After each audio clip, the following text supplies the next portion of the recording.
Star, the official newspaper of the Borough of Belmar, and the Asbury Park Press on December 19, 2018. A notice of this meeting was posted on the bulletin board in the municipal building. Thank you, April. Please rise and join me in saluting the flag of our great nation. I pledge allegiance to the flag of the United States of America and to the republic for which it stands, one nation, under God, indivisible, with liberty and justice for all. Please remain standing for a moment of silence for our troops and all our emergency service workers. And I would just like to mention Ray Ortez passed away Sunday night. He was a police officer in his town. He started here as a special. He went to Bradley Beach, rose through the ranks to captain. When he retired, he came back and worked for us as a special and as our parking enforcement officer. So just remember his family in your thoughts. Thank you. We're going to move right into our workshop meeting, and we're doing a little bit differently than what's been happening over the years. We've now been into our administration for 15 days. All our new professionals that have been put on were asked to take a look at all our finances, look at some of our buildings through our engineer. We have brought our insurance broker here to talk about some of the problems that we have with insurance. Of course, our auditor, our labor counsel is going to talk about some of the lawsuits that are out there. And of course, we have bond counsel here. And we want to talk about exactly where we are with bonding. So, normally these things happen behind closed doors, but we need a starting point. This meeting is not to talk about the past administration, things that have happened, and we need a starting point to move forward and straighten some of these problems out. So with that being said, we have all our professionals here, and the first one that I would like to hear from as bond counsel is Megan Cook, and we'll start with her. Council, after every person speaks, is going to have an opportunity to ask her questions or ask him or her questions, and then we'll move on to the next speaker. At the end, I am going to do something a little bit different. I am going to open up for questions from the public for all of our professionals here if they have a question after they have heard where we are in this town. So it's a little bit different than what we're used to. Periodically, I think we're going to do this and to let the public know exactly where we are going forward and how we're working on some of these problems. So, and then we're going to do a couple with our department heads so everybody knows what's going on in each department. But with that being said, we'll start with Megan Clark, our bond counsel. Thank you, Mayor, and it's a pleasure to be here. Bond counsel doesn't often get out, so thank you for having me. We have done a review, just for way background. My law firm is Gluck Walrath. I'm a partner at Gluck Walrath. We represent over 80 municipalities, utility authorities, Board of Eds throughout the state of New Jersey. And we're thrilled to be part of Belmar's team. Welcome aboard. Thank you. So we've looked at your existing debt. And right now, you're looking at a note. And just so you understand what a note is, it's called a bond anticipation note. A note is something that you finance on a temporary period of time in anticipation of permanently financing. Your current note is exactly $27,395,000. That is a considerable note for a borough that has a $15 million budget. So we need to deal with that immediately. The note started in 2011, so just by way of education, you can only take a note out for 10 years. This note is comprised of multiple ordinances, however. The ordinances are basically 3 different sections. You have your general capital, which is $13,040,000. That's 14 ordinances. You have your water sewer, which is 8 ordinances. That's $7,455,000. And you have your beach utility, which is $6,900,000. We've, by the way, reviewed all of these ordinances and all are final and are able to be bonded. But at this point, if I can explain it, you've got over, let's call it $30 million note, and interest rates are going higher. When you guys went out and got these notes, interest rates, we were looking at less than 1%. Consider it like a credit card. It's time to pay the piper. We have to permanently finance part of this. We have to take it from a credit card to a mortgage. And right now, in terms of notes and permanently financing bond issues, we're not looking at much different in terms of the interest rates. Again, when you started this out in 2011, it was more, we were looking at notes at less than 1%. It was a gamble. The gamble's now come to fruition, and we need to now permanently finance. I wouldn't suggest permanently financing the whole amount, because, quite frankly, your ratables wouldn't be able to handle it. But we should look at financing the 2011, the older ordinances, in order to stabilize your debt. An issue that will come up as we move forward is these notes have substantiated projects that have already happened. You're going to hear from your engineer at some point in time today that this has nothing to do with projects moving forward. Those projects will also have to be encumbered by the bond ordinance and the ban, and then again, permanent financing. One last part of this piece is that while these notes were rolling, only the minimum paydowns are being put down. So if we do not permanently finance, in 2021, you'd be looking at a large balloon payment. Any questions I'd be happy to answer? Well, just so I understand, we were rolling these notes basically every year? Every year, you started in 2011, and it got considerable. I mean, for a town of, again, a $15 million budget, to have a note outstanding to the tune of close to 28 million, 27.5, it's time to address the issue. Now, the one that started in 2011, that was a 10-year? And They're all we 10 haven't years. been paying it down, so in 2021, we owe the whole amount? No, you have been making, you're statutorily, after 3 years, you have to make a minimum pay down. The borough has been making its statutorily required minimum pay downs, but nothing more. Just the minimums? Correct. So that's pretty much about where we were in 2011, just on that one. All right, so, okay, we have to deal with it. If we paid $1 million a year, it would take us about 27 years to pay it off. You might not want to invite me back, but yes, that's the information, yes. Does any of the council members have some questions for Megan?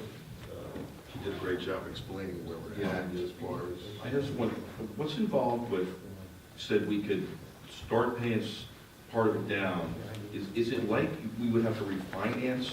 So that's basically what it is. So what you're doing is, you have a note, you go out, you do temporary financing. Typically, you do a note because you got to get the project started, and you don't have time to get a whole bond deal going. But what we've done here is we've just stayed in note territory. We have not done permanent financing on this particular note. You did do a permanent financing in 2015, and you do have a bond rating. Upon my review, and I know the auditor will probably speak to this as well, I believe because of the debt ratio to your ratables, your bond rating would Not be good. not be No. good. Now, and I would suggest we go through the Monmouth County Improvement Authority and utilize their AAA rating. Another issue to this is all of these projects have useful lives. Whether you're doing your streets, whether you're making acquisitions, most of these useful lives have already expired. So you're going to be bonding for basically Like everything. refinancing a used car. Yes, exactly. Yeah. Exactly. You're welcome. Any other council members have any questions? Okay, thank you, Megan. You're welcome. The next one we want to talk to is Mr. Peter Avakian. He's our engineer, he's our new engineer, and he has looked at some of our buildings, looked at some of the issues that we have, and explain some of the problems that we're facing in our town right now. So, Mr. Ravaki. Thank you, Mayor and council members and borough officials and public. My name is Peter Avakian. I'm president of Leon S. Avakian Incorporated. We're consulting municipal engineers in Neptune Township. Spent a good part of my life here in Belmar, enjoy the town and know it somewhat. But I want to describe a little bit about our position as municipal engineer. I'm directly responsible to mayor and council and to our administrator. But I work very closely with Department of Public Works, police, fire. I also feel professionally a responsibility to our business owners and our residents because a lot of the work we do impacts them, it impacts the quality of life of our town and our residents. What I did and why I'm here tonight is I provided an assessment of the borough relating to municipal facilities, streets and roads, land, infrastructure, and of that, our initial findings over the past only 2 weeks, but our initial findings have revealed some substandard conditions and projects requiring significant attention, immediate action for a variety of projects which have been authorized and constructed but not completed. We evaluated some streets and roads, and if you don't know, the borough does have 20 miles of municipal roadways. You also have state and county roadways, but 20 miles of roadways. What we really need to do is to prioritize those roadways in terms of criteria for existing condition and establish perhaps a 10-year plan for improvement. We owe it to ourselves, we owe it to the municipal officials, we owe it to the residents to know what our proposed plan is for roadway improvements. When you go year by year and only improve a roadway when you get a grant, you're never going to make improvements to the 20 miles of roadway. So what we really have to do is establish first a master plan or a roadway improvement program. The borough has a current grant from the Department of Transportation. It was from 2017. When we evaluated that grant, and you do it interacting with the Department of Transportation and with our borough officials, it's for improvements to 12th Avenue from D Street to Route 35. Applied in late 2016, received in 2017. The grant is due to be awarded in May of this year. And as far as we know, based on our dealings with the State Department of Transportation, no plans have been prepared, no submissions have been made. I have to verify whether funding is allocated, but if funding is not allocated, we're going to be in jeopardy of losing that grant money. And it's in the realm of $300,000, and the project cost is about $650,000. What we really need to do is immediately take action, do the preliminary work to establish the criteria for the roadway design and improvement, prepare construction plans and bid specifications, get it approved by DOT, and get it out to bid so that we can receive a contract. If we need to request a time extension, we may have to do that with the state. I'm not over groveling when you need to save $300,000 in grant money. We need to go to the state immediately and get plans and specs in their hands so that we don't lose the grant money, and then coordinate the project with the town. It does go by the elementary school, and perhaps when we do it, it would be better off doing it in the summer months when school is out of session, even though we typically, in a town like Belmar, wouldn't want to do a road improvement in the summer months. So that's the first project we really are addressing. The mayor emphasized the need to address a recurring flooding condition at Route 35 between L and K Streets. I know that problem, so I can just imagine how the residents and the townsfolk feel. Our office is capable of assisting the borough in communicating with the Commissioner of Transportation, setting up a meeting, getting them to mobilize and come here. We know the drainage system, and it's a drainage system in the state highway. We know the effects of tidal influence on that drainage system. And when it rains and you have a mid to high tide, the water doesn't go out the storm drain pipes and it starts to have localized flooding. When that occurs, it starts to put a very negative impact on not only the residents, but the traffic passing through that area. We don't know the project costs, we don't really know the scope of the project, but it has to be a partnership utilizing state funding to complete these improvements. And it's something we're prepared to move forward on. On another project, as you walked in tonight, if you look down Main Street, you may have noticed, if you're pretty observant, some new utility poles being installed. That's a residual of a streetscape grant that the borough received from the New Jersey Economic Development Grant, improvements to Main Street between 5th and 10th Avenues. There were construction defects associated with that project. And the defects were primarily associated, as far as we know, with the street lighting. And what JCP&L has done is they've mobilized, they're installing new poles, they're going to be raising the overhead wiring to avoid conflicts with the street lights in that 5-block area, both sides of the streets, and down the side streets as necessary to provide the primary service. A cost of $150,000 was established to complete those improvements prior to closing the project. But we're working with our administrators to complete that work. Business owners, residents, anyone in the area will be noticed before any work is done or any service effects are implemented by JCP&L. We've also briefly appreciate the work of the Public Works Department and their ability to be here and talk to them and their knowledge of our infrastructure. But we've looked into our water and sewer utilities, our borough infrastructure. The borough authorized a water sewer consultant, H2M Associates, working with our office and working directly with the DPW. And they'll be responsible to design and oversee improvements to the water distribution system, sanitary sewer collection system, and make sure all of our water and sewer infrastructure is in compliance with state regulations. That's something we're immediately undertaking because there are some issues with the systems that we want to be sure are adequate and running properly. SMRSA, South Monmouth Regional Sewerage Authority, treats our sewage flow. We have evaluated initially excessive clean water flow that's being paid for by the borough that either infiltrates or inflows into the sanitary sewer system. These excessive flows are usually generated by, and this is a whole nother workshop that we can take an hour to talk about, but it's either infiltration by a lot of rainfall and a high groundwater table that allows water to go into the sewer, or inflow where you have direct flow into the sanitary sewer, either by an open manhole, a manhole in a low-lying area like Route 35 and K Street, where you have a storm event occurring with water ponding and infiltrating or inflowing into the sanitary sewer, or sump pumps. And a sump pump connection into a sanitary sewer is called an illicit connection or an illegal connection. And if anyone has one in their homes, they should disconnect it. There are other methods to discharge that water. But our excess flow for 2018 was close to 30 million gallons over our contract amount, which would equate to about $30,000 in excess fees that the borough would be charged and pay under their contract with SMRSA. So that's something where you get a direct benefit for making a sanitary sewer liner improvement or replace an old terracotta sewer with a new pipe. I know people are very familiar with this project, but we did evaluate with our Public Works Department the 10th Avenue Pavilion, constructed after Superstorm Sandy. It's yet to be fully functional. That reason is due to code violations and excessive water infiltration into the structure.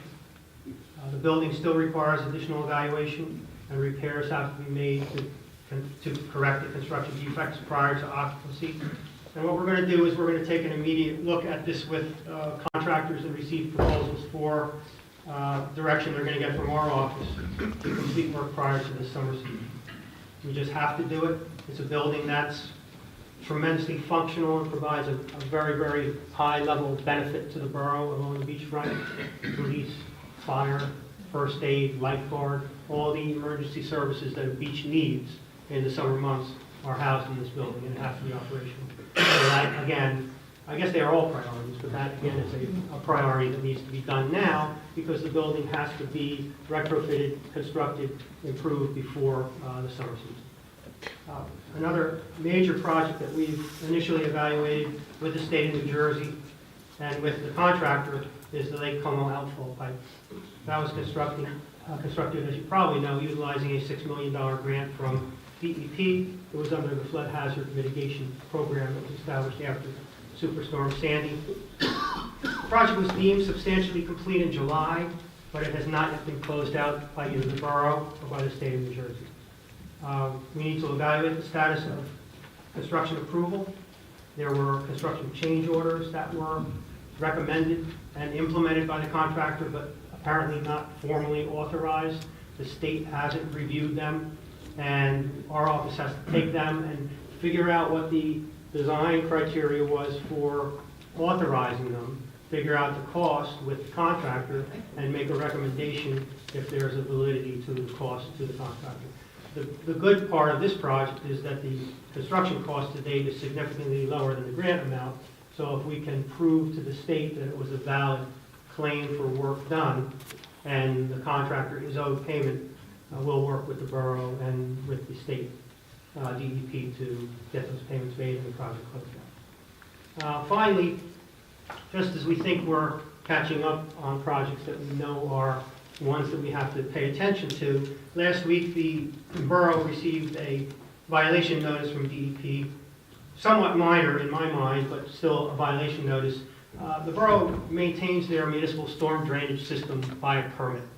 That permit is submitted every 5 years, and it actually controls the outflow of our stormwater into the receiving waters, either the ocean or our coastal lakes or Shark River. A condition of that permit is that every year annually on May 1st, an annual report is submitted to DEP. It used to be handwritten, now it's electronically processed. DEP's violation notice was that the borough did not submit the May 1st report, which was for fiscal year 2017, and we're now in violation of our stormwater permit. I spoke with the representative from DEP about that, told them that we would immediately look into it. Our office processes those types of permits on an annual basis. We make it a point not to miss submission date because it's just something that's a whole lot easier complying with than getting a violation notice and having to justify it at a public meeting when a lot of people are listening to you. We'd rather be compliant with the state regulation. So with that, we will be sure you're compliant. My charge is to also make sure there are no fines associated with the violation notice, because that's just totally unnecessary. So we'll do it in a timely manner. Usually with the first notice, you're not fined, so we'll be sure we get it processed properly. We'll work with DPW to make sure that's done and all the accurate information is provided. That was a lot in a very short period of time. I gave you some numbers and some costs. I could give you more, but leave it to say we're talking in all these projects close to $1 million. If the road funding is not in place already, that's a lot added on to what Megan showed was. That would just be additional bond ordinance that would require additional appropriation. So, yes, it's a daunting task. Every day we do find a little bit more information that we need to evaluate, but we're here to help. We're constantly a presence in the borough, and we propose to be a presence to make things right for you. And we appreciate the faith in us from the mayor and council. We really, some of you that we've met and we've worked with already, we know we have a great bond with you already, not being in the borough of Belmar, and we're here to help you and make things right. So with that, thank you. And Thank you, can Peter. move It sounds on. like you did an awful lot of work Oh, in the yes. last 2 weeks. Just one question on getting back to the grant for the paving on Railroad Avenue. You said that we're almost out of time on that grant. We're going to ask for an extension.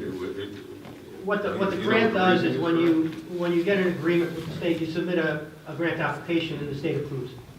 And they send it back to you for a signature. You sign it, return it, and they sign it. When they sign that grant, they date it. And that begins, and it was May of 2017. They give you 24 months to get the project designed, out to bid, bids received, and a contract awarded. You don't literally have to put a shovel in the ground, you have to award a contract. If there was a way, I have not found plans for the project, and Mr. Kirschenbaum and I are looking now. If we have plan drawings, it would be somewhat easier because we would evaluate them and put them out to bid. If we don't, I'm just telling you, we will immediately mobilize and do our best to get the plans done quickly. But even if that is by, it is possible, if we do the plans by March and put it out to bid as an early project in the spring season, it's possible we could get a contract awarded before the grant agreement expired. But if we didn't, we would be in a position where we'd have the documents to DOT and request an extension at the same time they're reviewing plans. They do take sometimes a month to review the plan, so sometimes that throws your timeline off a little bit.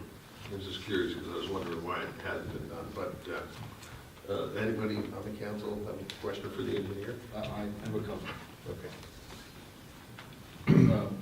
Thank you, Yes, Mr. sir. Bucky. It was a great report. I Thank really you. appreciate how thorough you were. Just a couple of things. We're very, very thorough, and I'm very happy to hear that you're saying we can get the 10th Avenue Pavilion done before the summer. You're optimistic about that? Yes. Okay.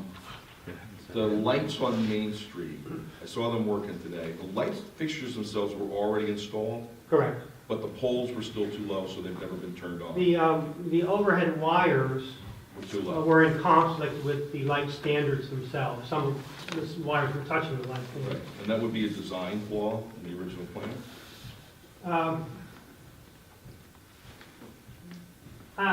I can't say. I really It's can't. the other engineer, it's the other engineer, it's okay. I can just say that if I were to design this, the first thing I would do, and I've done it before, Right. is to get the utility company and make them a partner. Mm-hmm. And when you do the improvements, you design your proposed improvements in accordance with what their facilities Okay. are. Once they get the poles installed, is it just a matter of flipping a switch and the lights are on? My understanding is yes, it's to avoid, they have a code requirement. They actually didn't tell us what it was, but there's a code requirement for clearance. And they're gonna ensure, if you look at the new poles that were installed, Install. 5 or 6 feet taller, they'll raise the wires. Mhm. There are other users on that pole, so Verizon, for example, has to come back, transfer and raise their utility also. We And the have to old wait for poles are all of them? removed. Sorry, do we have to wait for all of those people that have to work on the poles to get done before we can turn the lights on? I don't think so. I think it's I probably think just it's, the electric. I think it's the electrical service that Okay. they want, because if you had to do that, you'd also be waiting for the businesses, which we're not gonna do. They haven't decided yet if they're gonna have to, turn service off. Some of them may be able to just reload it. I think the ones with the banks and transformers have to turn service. Okay. All right, no, you're good. There's too many other, I beyond that, know. there's too I'll be many other around. questions. and So if you nothing ever fast. need Okay, me to appreciate attend a it. workshop or a council meeting, I'll be glad. Thank you. And thank you very much for this excellent report. Just a couple questions for you about the flooding there on Route 35 between L and K Street. I understand that there's some challenges there with this drain system and the tides, and it's a state highway, and a partnership needs to be created. Is that process with the state something that typically moves, is an easy partnership to establish and can move along in a sort of a steady and timely way? Or should we anticipate maybe having some challenges creating that partnership? I think both. I think we have to initiate it, and we have to more or less, they have to know about it. Right. My experience is that despite the fact that it is a state highway and effectively a state drainage system, that they try not to take ownership of the infrastructure. It's not a criticism, it's just the way it is. I've had situations before where the pipe was woefully undersized and it was causing flooding in a coastal municipality. And we went to them and said, listen, you have to increase the size of your pipe because you're causing flooding in our town. And we said, hey, listen, the pipe's there, you developed your property, it's not my problem. And so they kind of leave you hanging. Here, it's a little different. It's infrastructure in the state highway that we probably can come up with some sort of plan. And while it may not alleviate the problem in its entirety, it'll make it a lot better. And maybe it's a combination of bulkheading and trying to raise the utility up slightly so it doesn't have as much of an impact from the tide, putting some tide control devices on to not have so much backflow into the system while still allowing stormwater flow out. So yeah, it is a bit of a challenge, but we have to initiate it and get them to buy in and then get them on a timeline to tell them that we have to have some work done. All right, actually. So the $1 million that you're talking about, all these additional projects would cost us, in addition to the $27 million that we already have. That would be new money. Is that correct? Yes, that would be new money. All what I'm talking about, the 27,385, are projects that have already been completed and that we are just rolling over in terms of. And there's no, like, is there room on that 27 million, or is that, No, the million has to be, 27,385 is fully funded. is fully funded? Okay, so we'd be going out for new We have bond to do anticipation. additional bond ordinance. Okay. And it also sounds like some of the projects that are in that million are projects that were funded in the first 27 million? Correct. Okay. So we're going to be, We'll look into that much more carefully. Some of the projects have grants like the road associated with it. Bonding, from a bonding perspective, we probably bond the entirety of the project and we get the grant back and pay off, or... Typically, what I would do is not bond the entire project. I'd net out the grant. So Okay. we'd ascertain how much the grant was, or we're expected to be. I wouldn't want to permanently finance something, but you're also going to be looking at a permanent financing. We have to break it out and start bringing it down. Okay. And to the 20 miles of roadway in town, that sounds like a huge project when we're talking about $300,000 to just go from D Street to Main Street on 12th Ave. It is. So, and how much of that would be able to be done through grants or? Right now, the most viable roadway improvement grant funding is the Transportation Trust Fund through the DOT. And as you know, that has an ebb and a flow. It's reissued every 5 years. Usually, there's a lot of political infighting on the reissuance of the trust fund, and some people want to increase gas tax, some people want to do other things with the money. It seems to always come back. It's been going on for, well, since the mid-'80s. We've been using this funding. Some towns, I hate to say this, but some towns have completed all of their roadways with trust fund money, but they're smaller towns, obviously. Other towns utilize it. You're supposed to get it once every 3 years, but if you're aggressive, you can probably do a little better than that. I propose that we're aggressive and maybe go after some other grants that maybe improve intersections or maybe do handicap accessibility and partner the two together so you get a little more mileage literally out of your road improvements. And in your experience, 20 miles for a 1 square mile town is a lot, or do we have a lot of roads, or? About the same as Spring Lake. So you know, yeah, municipal roadway mileage. Here a little bit more. Yeah, so that's really what you need is you need a master plan, you need a roadway improvement plan, you need to look at a map and see which roads have been improved in the last 10 years. And we talk about useful life. You can get a little more out of it, but you probably put 10 years down. You can get 20 years out of a road if you do it properly, but you have to do drainage, you have to do subgrade improvements. You have to take all the defects out when you pave it. You just don't pave it or mill and pave it or put a micro seal over it like we talked about. You have to do it the right way. Thank you. All right. Thank you again. Thank you, Mr. Rockland. The next we want to talk to is Jerry Gasty, our borough attorney. He's going to go over some of the lawsuits that are hanging out there and where they're at. Thank you, Mayor. Please keep in mind that I was appointed last Saturday, so we're doing what we can, trying to get our hands around all of this litigation. You do have a series of shared services agreements with other municipalities. And the good news is that we provide services to those towns and they pay us as opposed to we paying for a service. I don't want to say it's bad news, but some of them have expired and they haven't been renewed. And they were just allowed to expire. We need to renew those, and we're going to look at that in conjunction with the mayor and with our CFO and the engineer and with Ed, our administrator, to see what's in the best interest of the town in terms of whether we want to agree to extend those services, and if so, what's it cost us and what should be the cost of it. You have in addition, you have a series of redevelopment agreements that you sort of or semi entered into with various redevelopers near the harbor and such. I've been contacted by representatives of a few of the developers over the last few days. They've indicated that more or less for the last 6 months, no one was answering the phone when they called and trying to set up a meeting to finalize those agreements. They're not finalized. And it's certainly in the town's best interest to get the agreements done, to get the buildings up, get reimbursed for your costs that you've incurred to get those development agreements started. So I'm aware of 7 agreements that are hanging out there, and we're going to start hopefully next week with the assistance of the administrator and the mayor and the engineer again to sit down with the various developers, find out where we are. Some of these buildings are half up, but they're not completed, as you probably know better than I. So we have work to do with regard to those. But again, that's something that's clearly in the interest of the borough, because get it moving, get it improved, get the area regenerated, sprung up again, and get the money that's due us. A couple of, I think, are semi-alarming things let me bring to your attention.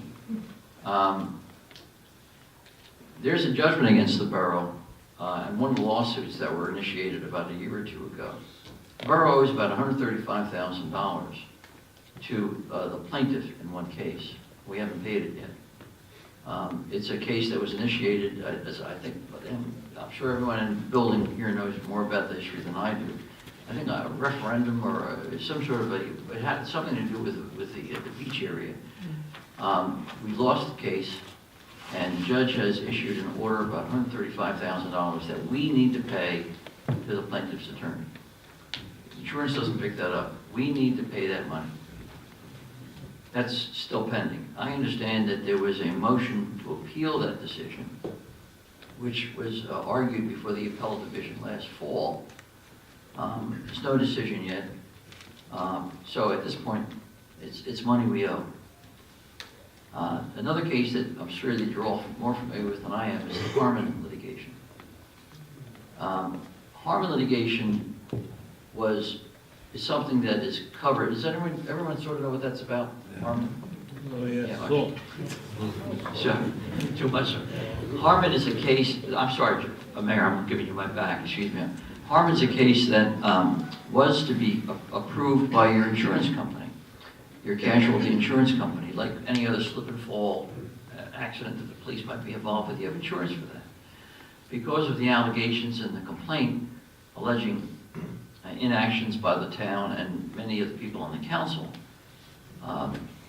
they started a lawsuit, and the allegations in the lawsuit are things that your insurance company covers at the insurance company's cost. This municipality decided to go to an outside attorney to handle it.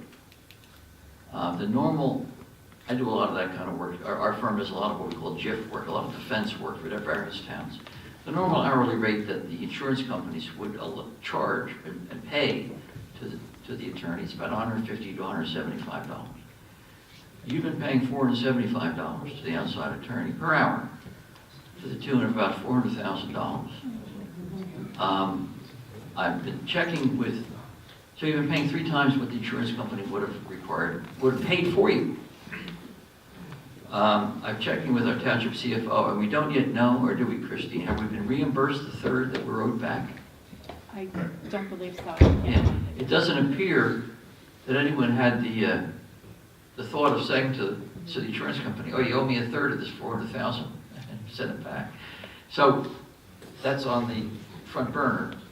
Our hope is that the insurance company will understand. Normally, the insurance companies require, like as anyone would, a bi-monthly status letter. How's the litigation go? That kind of thing. Well, I don't think there's been any of that. So we're hoping that we have the cooperation of your insurance company, and they do the right thing and pay us back at least the third of what we've spent. But the rest of the money's gone. You're not going to be able to get that money back. And the case is still ongoing. With the approval of this administration, we're taking over the case, and the insurance company's going to pay our fee. So that's where we are on that. But that's another, and the case is still out there, so we're still litigating it, and there's still the issues of whether the borough did anything incorrectly with regard to the Harmon litigation. So we're working on that. Mary, that's the good news. That's all I have. Thank you, Mr. Podesta. I really don't have anything. Mr. Daphne explained it pretty well of where we're at. Does anybody have anything? Tom or Jim, you guys? Pat? Tom? It's not good. No. It's just, my name's on that suit, so I'd like to see it gone, you know. Understood. Opinion about it, so. Thank you. Okay, the next speaker that we're going to hear from is our insurance broker, and I'm very interested to hear what he has to say, Mr. Dominic Sinelli, because the very last meeting that we had in December, there was some question about us going back into the Central Jersey JIF, and he's here to explain all that to us. So, Mr. Sinelli, thank you. Good evening, Mayor and members of Borough Council. Thank you very much for your appointment. Brown & Brown is anxious and excited to continue to work with the Borough of Belmont. Just a little background. Brown & Brown is the 6th largest insurance agency brokerage firm in the U.S. We are the largest broker in New Jersey, and presently we represent over 350 public entities in New Jersey, including 12 entities in Monmouth County. So we have a very good feel for the public entity insurance in the state of New Jersey. We are very active in all the joint insurance funds in New Jersey. At present, you are a member of the Central Jersey Joint Insurance Fund. You are a member of this fund for a 3-year period. Reason being is that when you enter into a trust and indemnity agreement, you have to enter into it for a 3-year period. In looking, since being appointed and looking at the background of this program, you're in a program in the Central Jersey JIP on a retro premium basis, which means you pay a minimum premium and you have a maximum premium. In 2019, you approved a minimum premium of $659,825 with a maximum amount of $758,108, a delta of about $100,000. In the past years, you have always hit your maximum because your loss ratio is averaging about 121%. So you've been since paying since 2011 a retro and an additional assessment. In 2019, in addition to the $659, you'll be paying $71,611 in additional premium. You'll pay that same amount again in 20, the same amount in 21. In 22, it goes down to $48,000, then $39,000 in 23, $17,000 in 24, and in 25, $9,000. That's the equals of the $328,000. And that's all predicated on you having a very good year this year and staying at the minimum premium. So what we have to do is find out why these losses are occurring and what can we do to be proactive to reduce the frequency of claims. You are protected against catastrophic loss. You do have $15 million worth of coverage. We are looking at the possibility of increasing those limits at no additional cost to the borough. The JIFs around the state of New Jersey, ever since the major bus accident in Paramus, where 54 individuals on a bus were injured, are looking to increase the limits of insurance for public entities. In going back and getting some research done on the borough of Belmont, we find out that there was not too much training done by the JIF to the borough, and reason being that a lot of this was being done up in Piscataway, New Jersey, where the JIF is located and where most of the members are. My goal is to see if the borough of Belmont can get their training through the Monmouth County Joint Insurance Fund, which is part of the MEL program. The MEL represents 18 joint insurance funds. I'm going to a JIF meeting tomorrow, and that's the purpose of me being there, is to see if we could do all of the training online through the MEL Safety Institute, and also to get the safety director for the Monmouth JIF to work directly with Public Works and with the various other departments within the borough of Belmont. In doing that, we will be doing quarterly safety meetings at a minimum. At those safety meetings, we'll be looking at the trainings that are being done by all the departments, including police, recreation, and public works. In doing that, we'll get a better handle of when the claims are occurring, why they occurred, and what we can do to adjudicate those claims. A couple of current concerns, and I understand that tonight we have on the agenda the approval of the employment practices liability checklist. That should have been done in October. It wasn't done. By not having that done, you expose yourself to a $500,000 retention on each and every claim. By getting that approved tonight, you reduce that retention down to $70,000. So it's imperative that that get approved tonight and get adopted and get that back to me tomorrow first thing.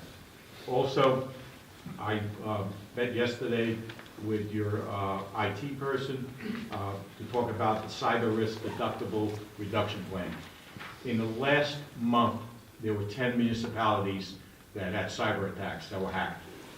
And they were ransomwares up to about $250,000. A couple of those towns had to pay that ransomware because they didn't have their systems backed up on a daily basis and have everything up in the cloud.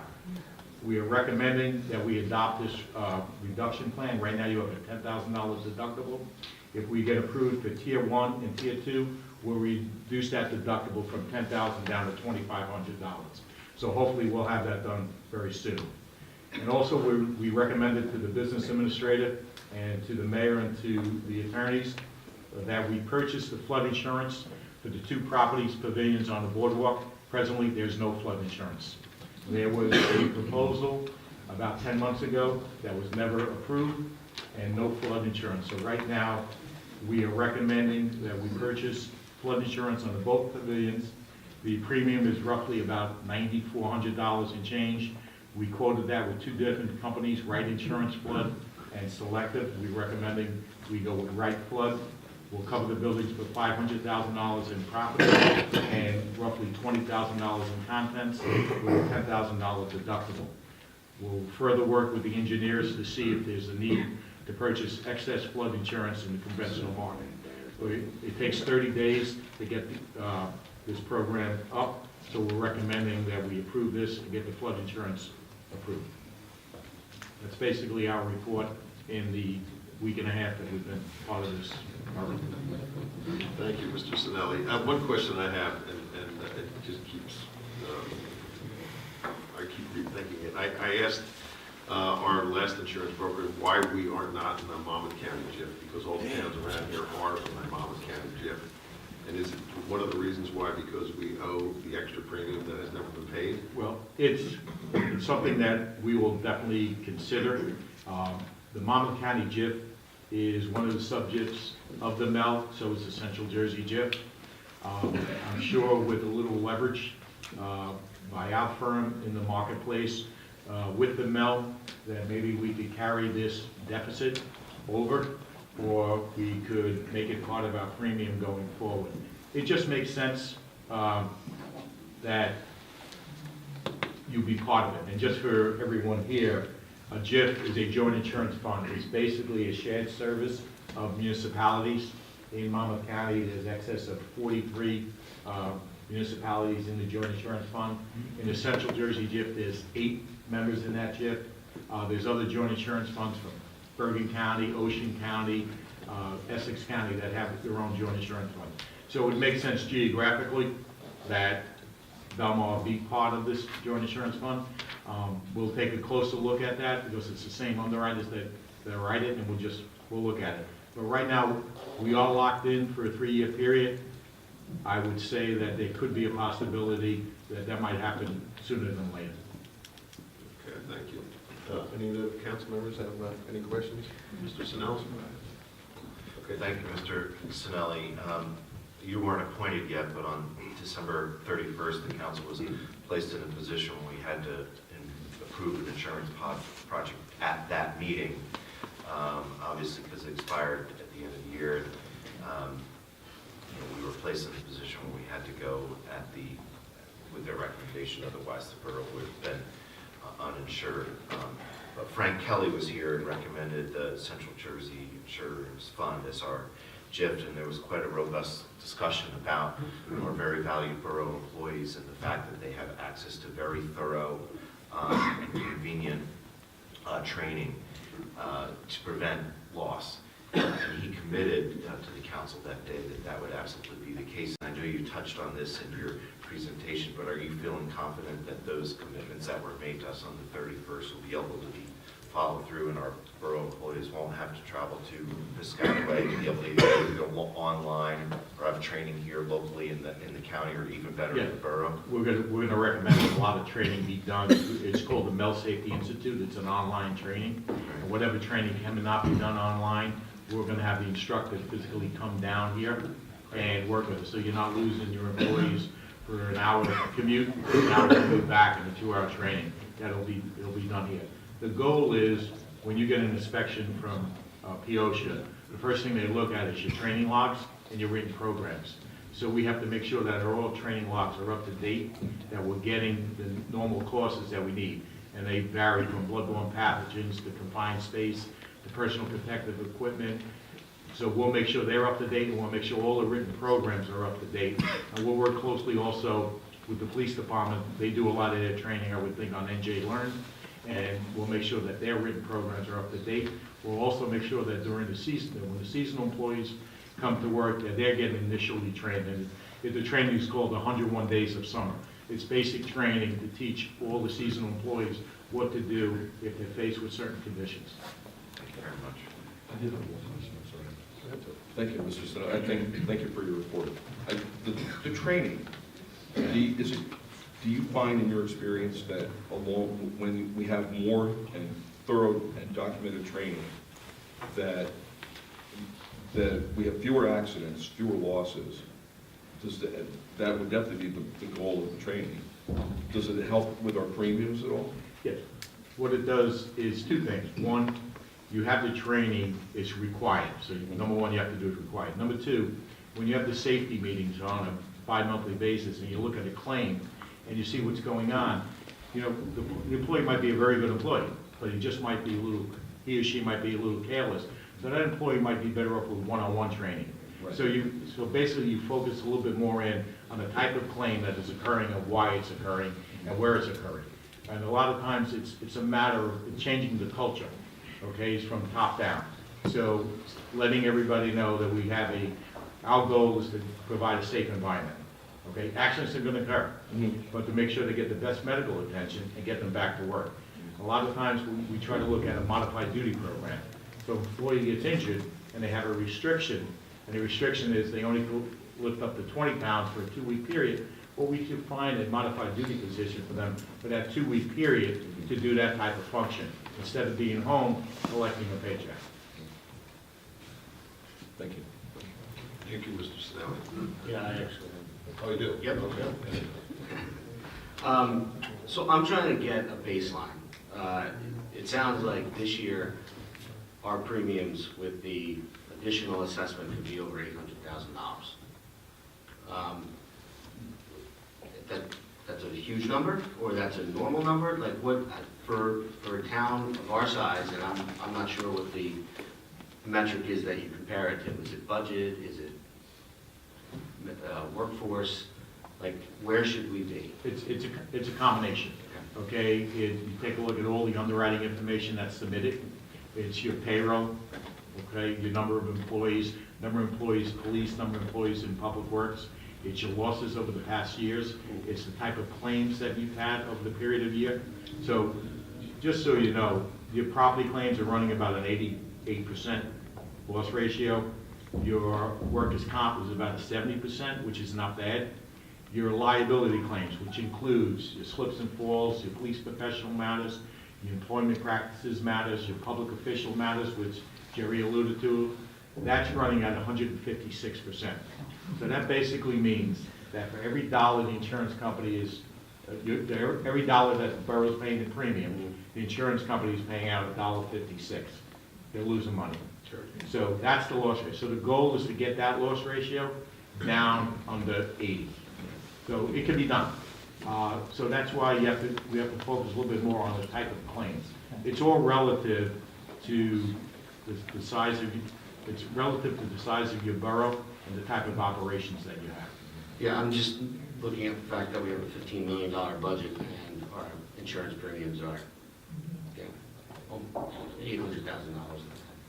And realize though that 72,000 of that is for the previous years.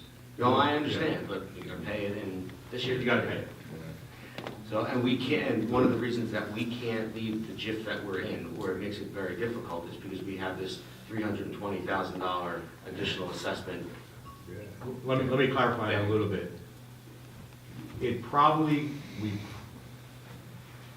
there's not a guarantee, but it probably would have been a discussion to leave the Central Jersey JIF to be part of the Monmouth JIF and carry that deficit over. If you left this JIF, the MELD JIFs, and went to the other quote, I think, Councilman, they received was from the statewide joint insurance fund, or if you went from the Garden State JIF or the Middlesex County joint, that 328 would have been due by February 1. Gotcha. Thank you. Any other questions? Okay. Next, we have our auditor, Mr. Robert Allison, and we appreciate you being here. Thank you. Thank you for having me, Mayor and Council. I'm a partner at the firm of Coleman, Freddie Allison. We represent over 100 local governments in the state of New Jersey. Just like the attorney and everybody else here, we've been appointed for about a week, and we've worked with the finance officer, which is Chris Manolio, and I think she's been here maybe 3 or 4 weeks, so we're still getting our hands and arms around what's going on here. We're still closing out the 2018 year, so any historical information we have really stops at 2017, which the audit of which was only delivered about 3 weeks ago. So we're working off of the 2017 audit along with the 2018 budget. And what I can report, though, and is of some concern, is that for the past 6 years at least, 2012 through 2018, the budget has increased over 12%, but there's been no increase in taxes to cover these costs. In fact, there are other key drivers within the budget, and you've heard from some people about some of these things. The insurance costs over the past 6 years have gone up 29%. Debt service costs, which we are looking at a lot more in the near future, and that 6 years has gone up 42%. And those are the kind of costs that just keep growing. Previous budgets have been balanced on reserves and surplus funds. These reserves are depleted, and the surplus is at a level that I don't recommend going any further as far as reducing that. And one of the reasons is, and bond counsel spoke to it, is our bond rating. We have a surplus now of about 15% of our budget. That's not a bad level. If we start dropping below that, that will have a deleterious effect on our bond rating, and I wouldn't want to go there. The other reserves, which are made up of certain reserves in other funds or insurance proceeds, they seem to have been exhausted in the structuring of the 2018 budget. So in looking at the past few years, it appears to me that there's a structural imbalance within the budget of perhaps $500,000. What that means is that our regular revenues, our taxes, our state aid, our licenses and fees that we collect are about $500,000 less than what our regular expenses are, our salaries, our insurance, our debt service. Bond counsel spoke to this also. In the past 6 years, our temporary debt has increased almost $30 million. Half of this debt is in our current fund. Our current fund is the fund that gets paid by real estate taxes, does not get paid by beach fees or sewer and water or parking fees. This debt needs to start to be paid. In the near future, the borough's debt services will need to increase, perhaps double. What we just heard from the engineer, if I heard correctly, and I did math quickly, and I'm pretty good at math, being a CPA. We may have $1 million more in projects. When that gets funded, that turns into about $100,000 a year, rough numbers. When you look at what the principal payment has to be and the insurance tends to be that. Again, to talk about temporary financing, we talked about fund anticipation. What does that mean? And Megan said it was like a credit card, and it kind of is. So when you have a credit card bill comes in, and it says, here's all the interest you owe, and then pay $50 toward the $5,000 you owe, and we're okay. That's kind of what this is, because temporary financing, the principal they make you pay down is twice the life of what that asset is. So when you go to permanently bond a 10-year road, let's say, you have to pay that off over 10 years. When you do temporary financing, you're only paying it off 1/20th, and then your time runs out because after 10 years, it's over. So we have these temporary financings, which are getting old, and there's a time limit to them, and we need to permanently finance them. And obviously, as Megan said, if we had done it a few years ago, the interest rates were better than they are now, but it is what it is. The borough has the ability, due to tax cap banking and not having had taxes raised, could raise taxes at least $1 million in the next year. I doubt all that will be needed, but some increase almost certain. Again, talking with what, or recapping what I just heard today, aside from our structural imbalance, we have some insurance costs, which it seems pre-amazing, and we'll be working very closely with the finance officer to come up with those numbers and to start to work with the governing body on building the 2019 budget. Okay, thank you, Mr. Nicholson. Does any of the council members have any questions? Yeah, so, basically, Bob, we not taking in as much as we're spending, to make it, in a succinct way, and it's gonna take us a while to kind of balance the budget again, isn't it? Well, we'll have to look at that. We'll have to see after the 2018 numbers are in and what the 2019 budget looks like. We'll have to see what that is. And obviously, we'll work with the governing body and the finance office to offer the best suggestions and decisions for you to do what's best for the town, with as little shock as possible, if that's what you decide to do. Thank you. So we've been plugging this $500,000 per year for 6 years. Yeah, in round numbers, yeah. Round Yeah, I say, well, what you've been drawing from various reserves that are one-time shots or are not reliable recurring revenues. And they happen to be there and you were able to use them. But there was a balance to those. So if there was a reserve of $500,000, an insurance reserve, let's say, 150 was used 1 year, 2 years, 3 years, well, now that's gone, right? Because that's 450, 500. So when we construct the 19 budget and we look to that reserve that we used last year, well, it's not there. So now where are we going to go? And if we go to our general surplus, then we're going to start to dip below the 15%, which I don't think is where you want to go. In fact, I would recommend that you have a fund balance policy, which the bond rating agencies really enjoy and see, because then they know that you're holding yourself at least it's not strict that you have to abide by it, but if you make it public and you say we're not going to drop our fund balance below a certain percentage, and that's our goal, they look strongly at that because it shows that you have the will to keep the town solid. Thank you. All right, thank you, Mr. Allison.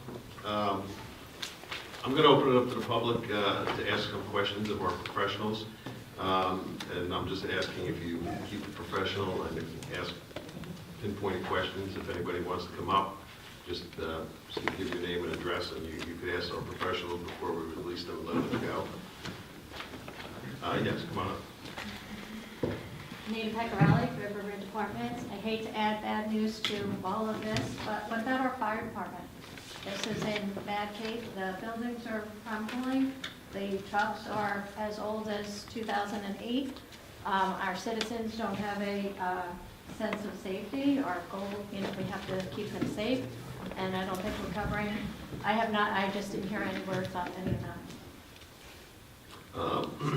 I'm going to instruct our engineer to take a look at all the firehouses, and we're going to put a priority list together to see what actually needs to be done immediately, either water infiltration or anything like that, and then come up with some type of a plan to start at least working on the firehouses, and including this building.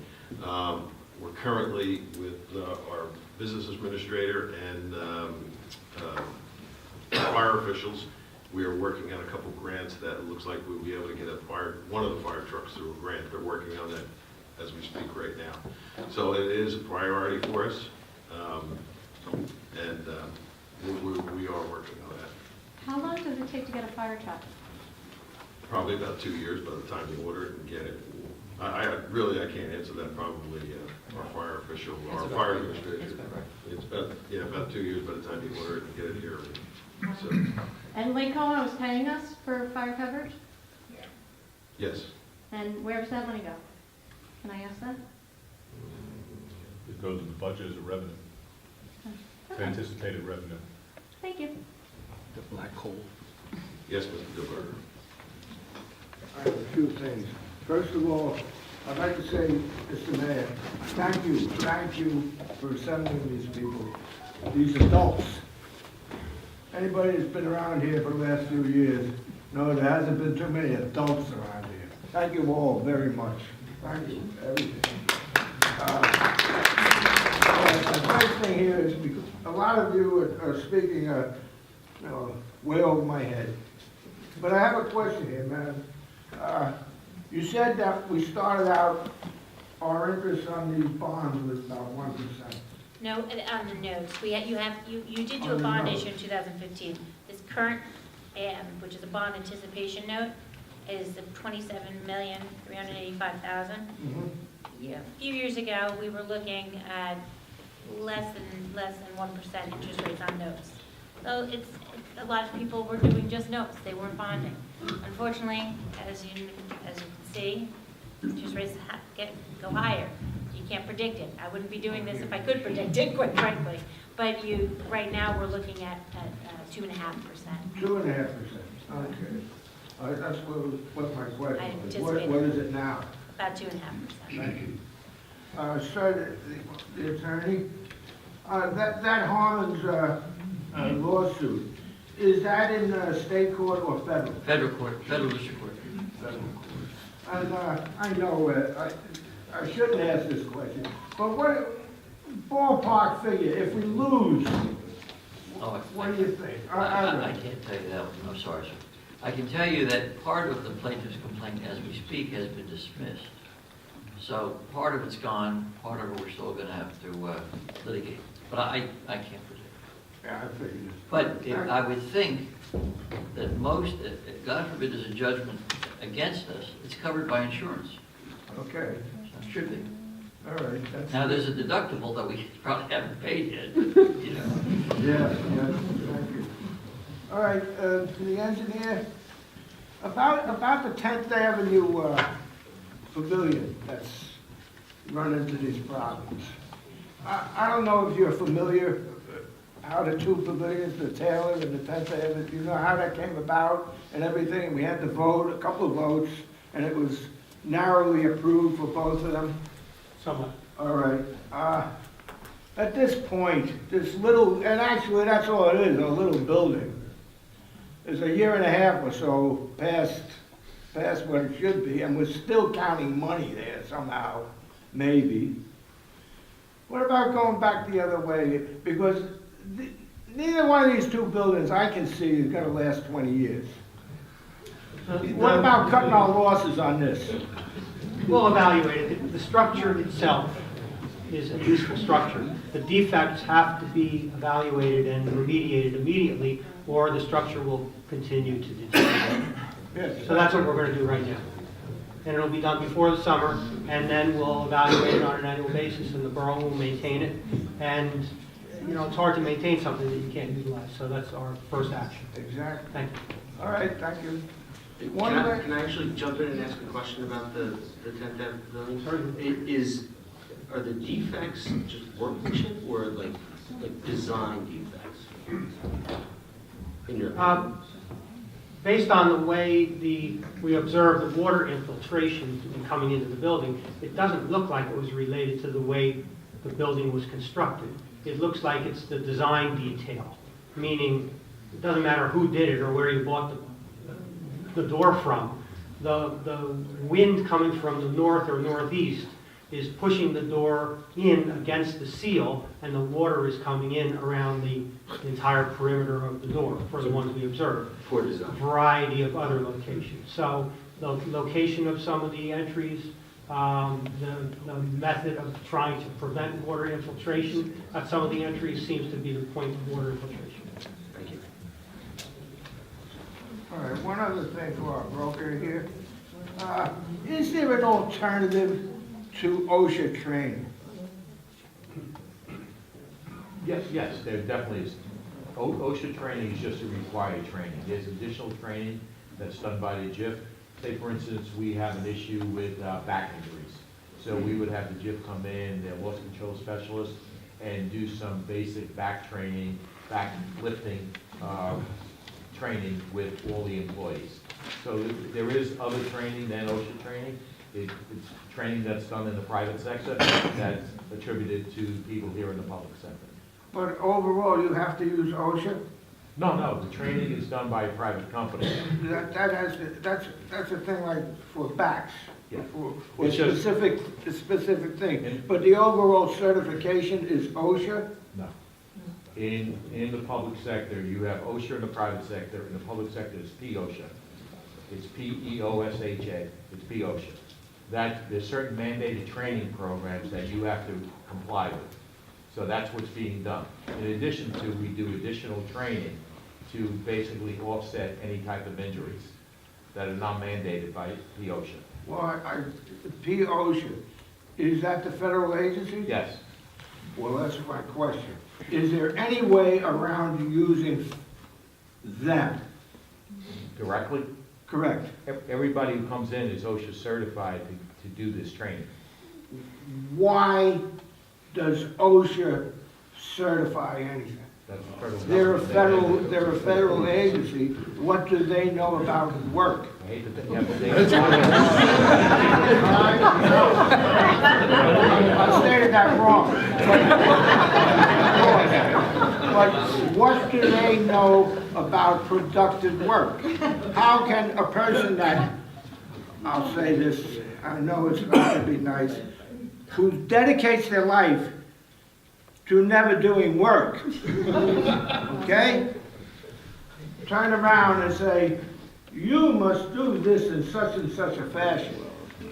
How does that go? It's all governed by the federal government. Actually, to be truthful, I'm just fooling, because I'm older than OSHA. And I saw, and I know why they were formed. I was there when I saw it happen. And I know you're in a bind. Everybody's in a bind with that. And it's, for instance, any certification that somebody gets today, in a year or two, he'll have to get another one on top of that. It's a game being played here. But I was just wondering if there was an alternative. No. Thank you. Thanks, sir.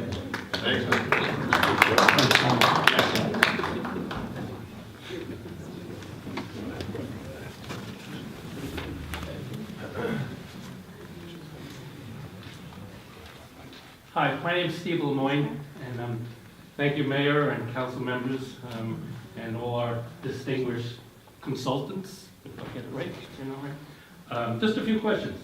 Can you explain or give a little detail on the 3 different types of projects that we have where we would have this $27 million? Yes, I certainly can, and I believe Bob touched on it. Please use the microphone. We're sharing the one. Where do you live? We're trying to save costs.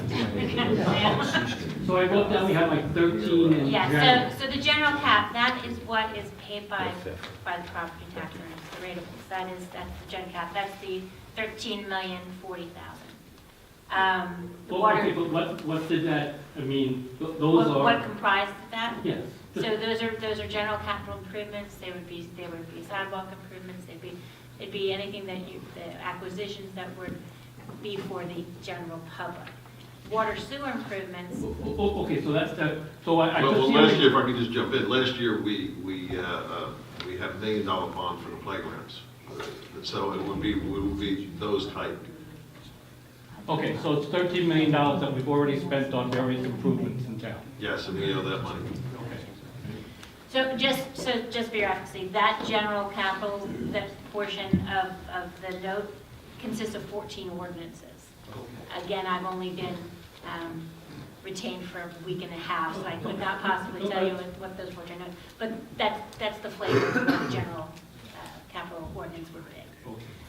The other parts of that note are your water sewer, which would be coming out of your water sewer utility, payment on water sewer utility. That's consists of 8 ordinances. How many? I'm sorry. 8. 8. And your beach utility is $6,900,000. How many witnesses there? That is 2. Does that have anything to do with boardwalk and all that kind of stuff?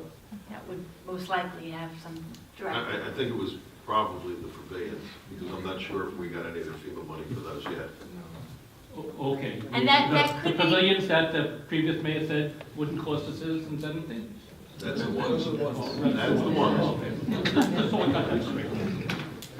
Thank you. You're welcome. Okay, quick question for our distinguished engineer. Okay.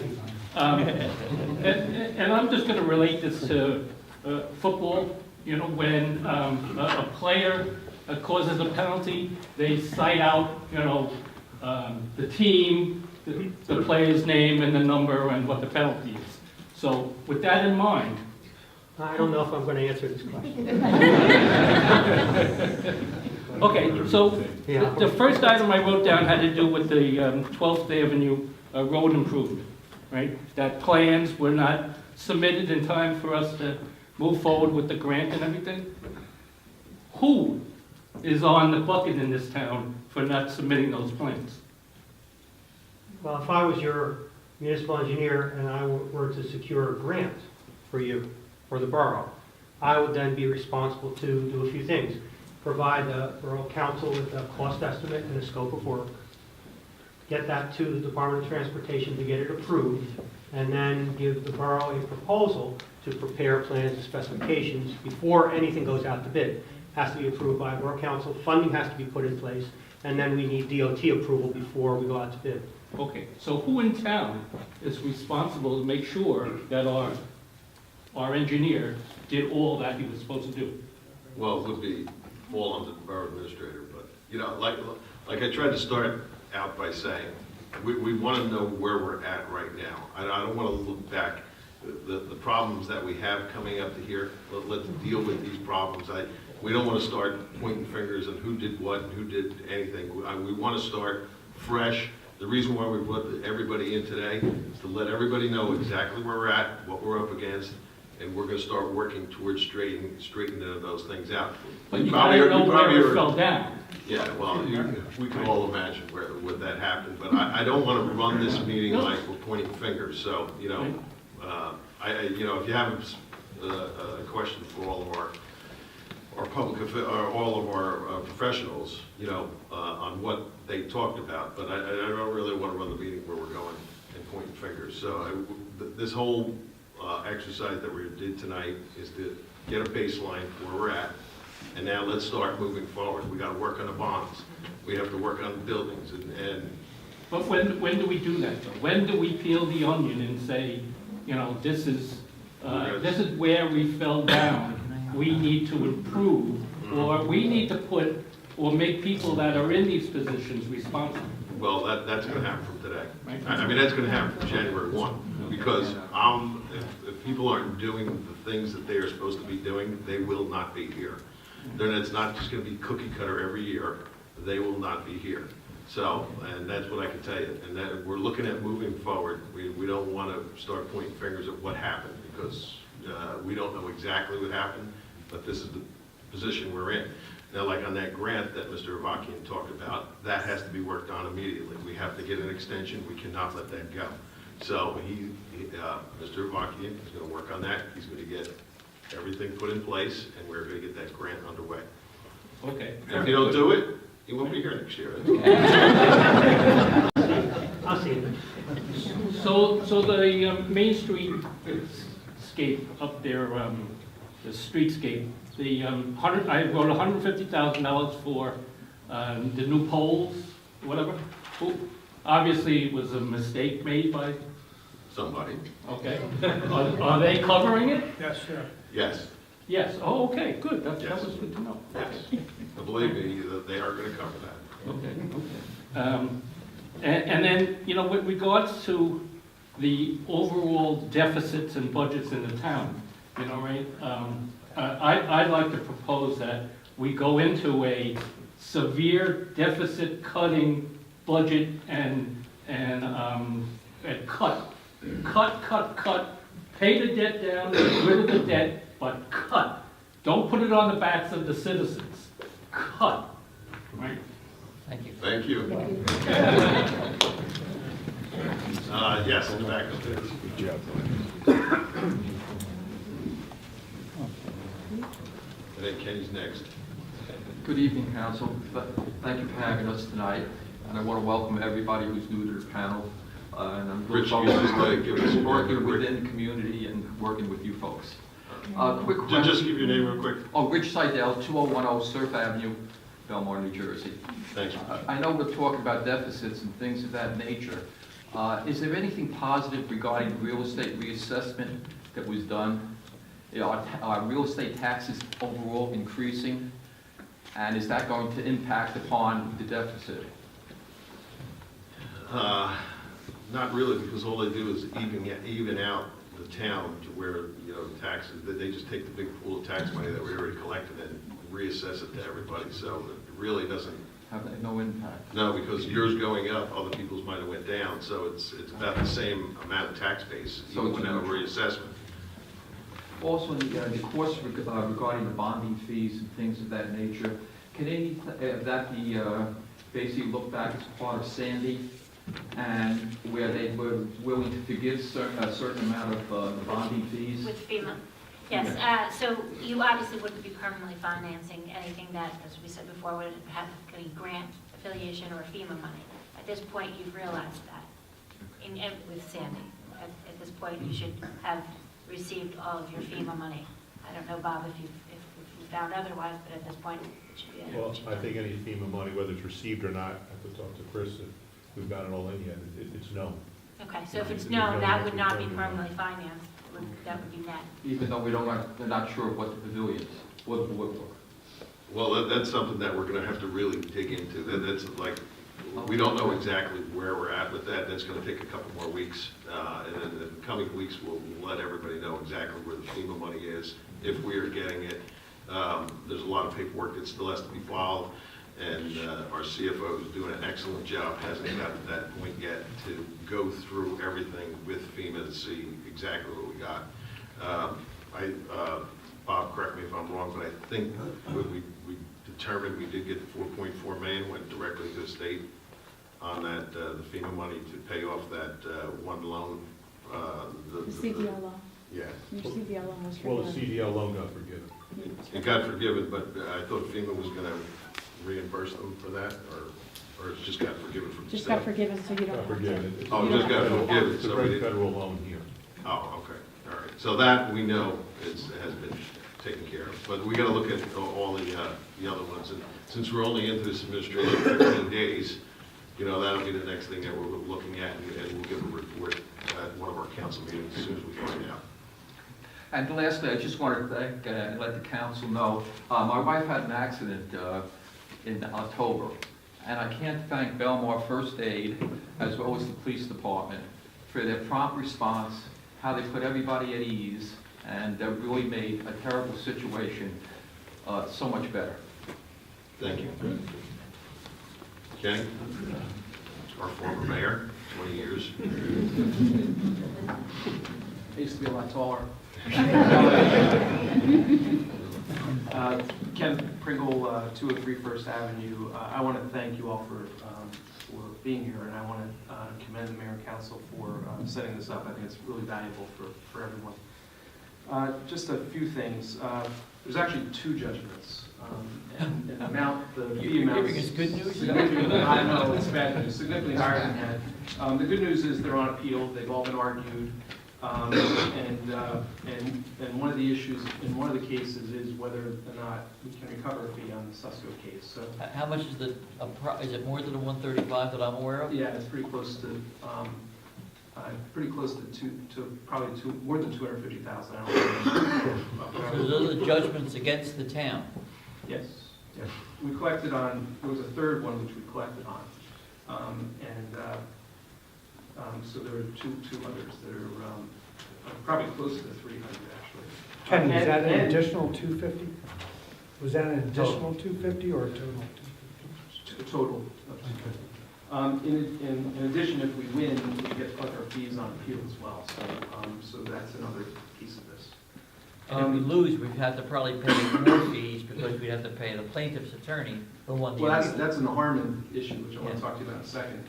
Megan, I was worried that it was two ordinances for that 6.9 million, because one of the lawsuits, we litigated whether or not the cost of the Fifth Avenue pavilion could be charged to the beach utility. And the court held that based upon the amount of the building that was used in the past for beach purposes, only about 90, I think it's 93.5%, excuse me, only about 6% could be charged to the beach utility. The rest of it is a municipal expense. So that piece of that That will have to get looked ordinance, into. less than the piece of the FEMA money that comes in that's attributable to that part, can be charged to the beach utility. Everything else has to go to the general fund. And we also litigated and won the fact that the FEMA money, they couldn't take all the FEMA money and use whatever was left over. What they wanted to do is use all the FEMA money to pay for the Fifth Avenue Pavilion. Right. And charge the beachgoers to rebuild the 10th Avenue Pavilion if there wasn't enough FEMA money to cover it. The problem was that the buildings that got destroyed had all been paid for by beachgoers. The 10th Avenue Pavilion had just been renovated, the 8th Avenue Pavilion had been renovated, and they had paid down those bond rooms. In fact, they had just been cleared.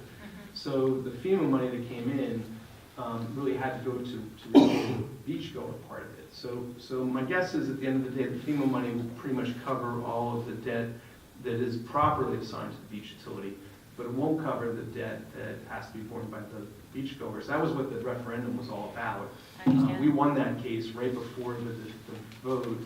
They went and told people that the judge made a bad decision, but we expect the appellate division to uphold that part of it. So, so that's that bad news. Thank The you.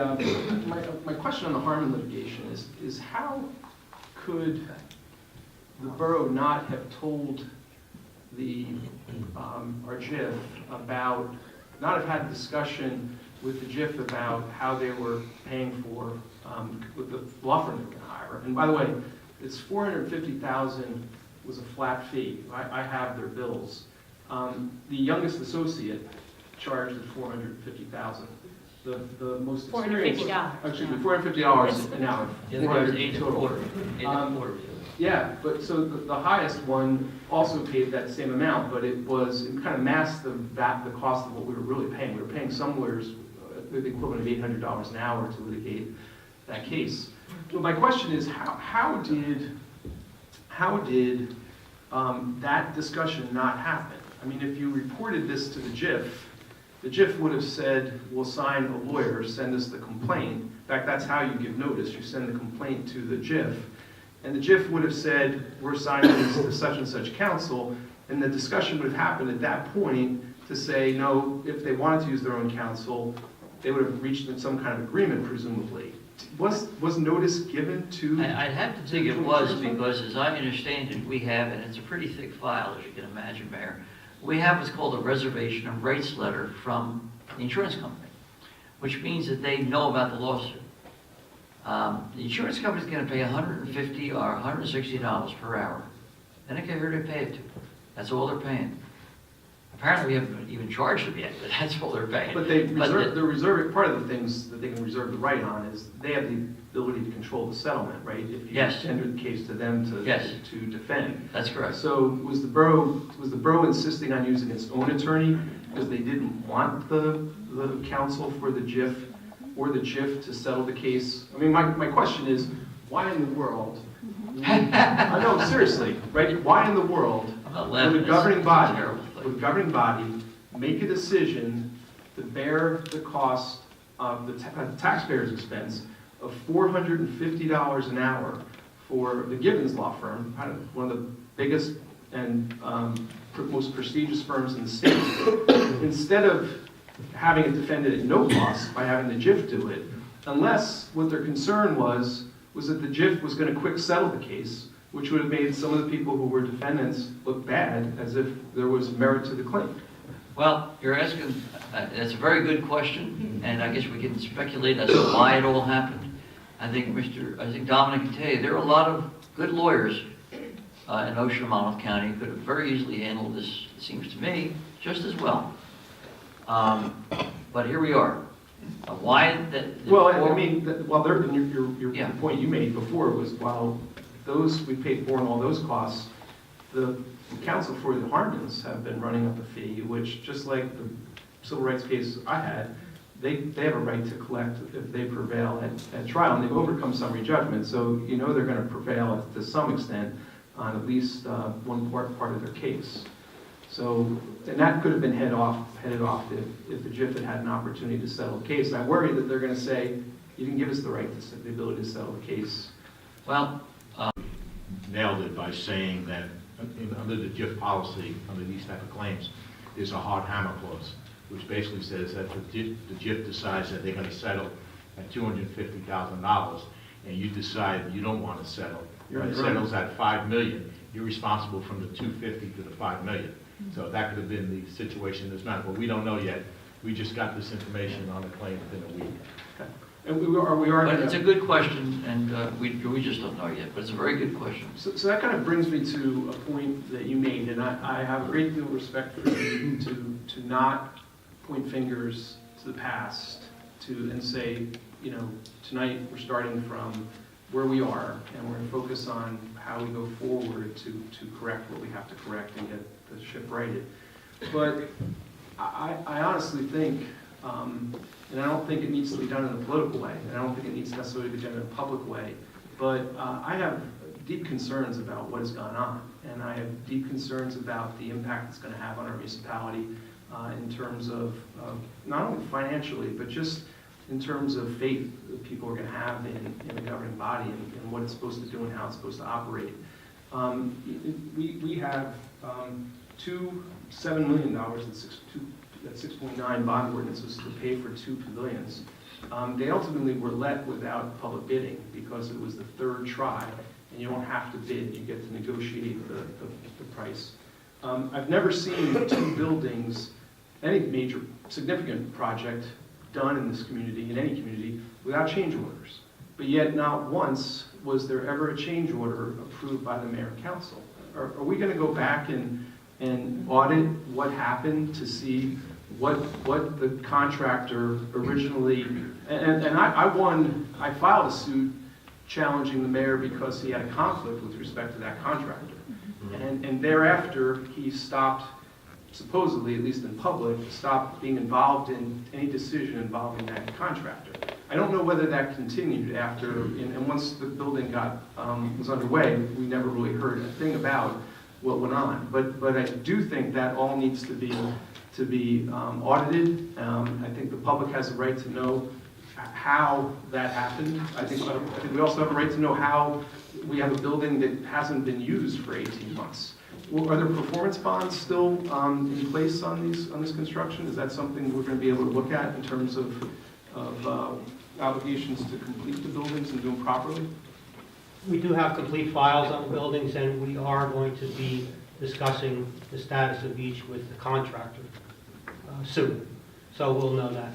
Okay. And I know a lot of work got pushed to the borough on that, but I don't know under what circumstances. But I think that that needs to be looked at. I'm betting the bulk of that cost went to the contractor, and I don't know what cost that got borne by the borough, was performed by the borough workers, what cost got borne by the taxpayers above and beyond the bond amount. And I think that's something that we all should know about. The building, may have cost us much more than we even realize on top of the amount that we're going to have to pay back in debt. I instructed everybody to start going back and finding out exactly, and especially the attorneys and the engineer, we are going to find all that information out and find out exactly what did take place. The purpose of this meeting is to let everybody know where we're at. We got to fix things. It's not going to be easy. We're going to have some bumps in the road, and people are going to throw tomatoes at me or whatever, but there's things that need to be fixed, and it's not going to be easy. I mean, we were heading, probably if we continued on this path for another couple of years, we'd be heading towards a state takeover, because it's that bad. I mean, when you have $28 million in debt and a $15 million budget, I mean, like I said, even if we paid $1 million off a year and we didn't get the rest of the FEMA money, 28 years of paying all that off, you were getting into a little bit of a crisis area. So last thing, the surface storage tank on 12th Avenue totally rusted over. I thought there had been a award of a painting contract for that, and then it never got done. Do you know anything about that? Has anyone looked at that yet? I know there was. Are you familiar with the tank I'm talking about, Peter? I know the location, I don't. Okay, it's right across from Jager. It's all, the top of it's rusted over. And I thought there was maybe a labor issue that arose over it, and then they canceled the deal, and I thought that was an indication too. I've never heard more back though, so, but that would be something that needs to be looked into, all right? So, okay, thank you all. Thanks, Ken.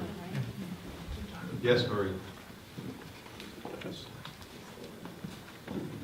Good evening, 16th Avenue in Belmar. Thank you very, very much for your patience and your kindness to us all. I just have a question. When we find out that there are defects or problems, and when you find out further on down the line, if there are any problems, can we go back to the professionals that provided us services and that we paid for and see if they did have errors and omissions coverage for us, or is it too late? As the rumor mill has said, it's too late to file any of those claims or put them on notice for errors and omissions. I don't know what's true and what's not true, but I would like to. Well, that's what we're gonna look all into. You know, it takes some time, but there's a lot of things that we have to look into. Normally So speaking, Jerry, that- even if we find out now, that would not, we can go ahead? Yes. Even if we knew 5 years ago? well, normally speaking, the statute of limitations runs when you first know about the problem, or should have known about the problem. I suspect that we're just finding out about these issues. So it seems to me the clock is just running now. Thank you so much. Good work, guys. And lady. Anyone else? Yes.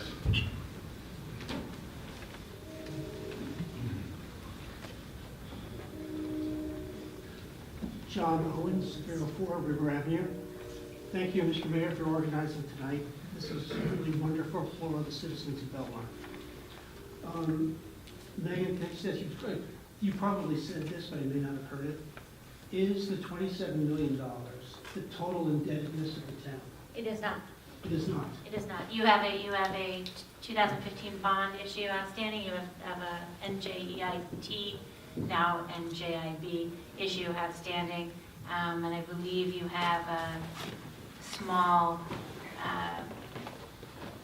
debt that's coming off this year. The Green Acres is coming Green off Acres is coming this off year. this year. So that's not the total indebtedness. So That's what- just your short-term I indebtedness. understand what fans are. Yeah. What is the total indebtedness of the town? 30 million. I will have that information.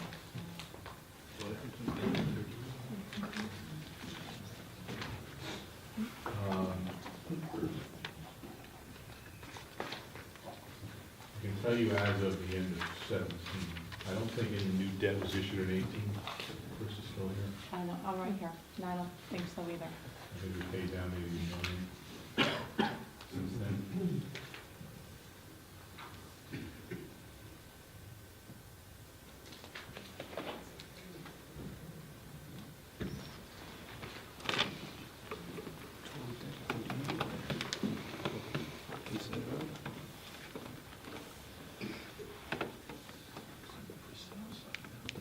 I would say it's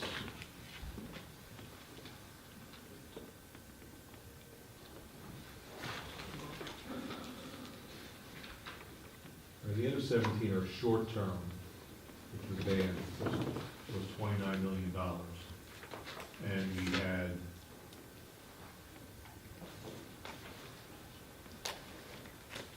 long term, which are permanent bonds, of $6 million. And just one other thing. In the 1970s, New York City almost went bankrupt because they were bonding for operating expenses. Which you cannot do. I know, which is illegal, but they did it. Not under my watch. I just want to be sure that there's no evidence of that here. I have seen no evidence of that. That's good news. Yes. Okay, anyone else?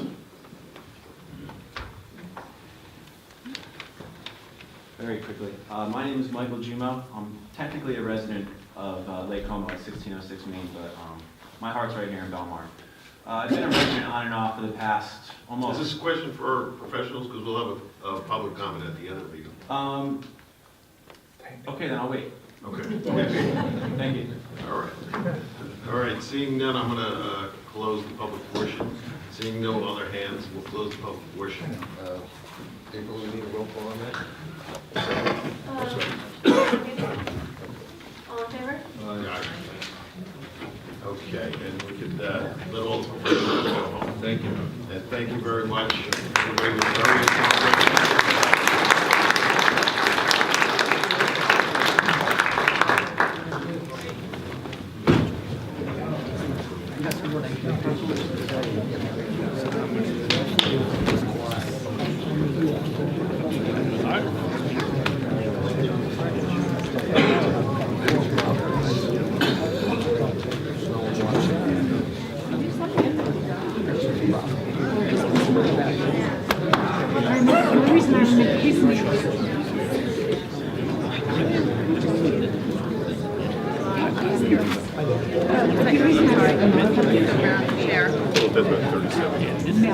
And I shouldn't have been melody because my, I was like, so that's why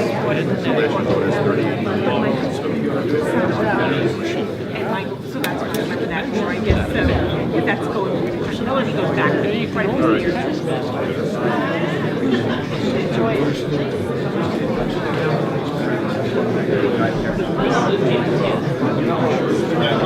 Is that status quo is going to be unacceptable.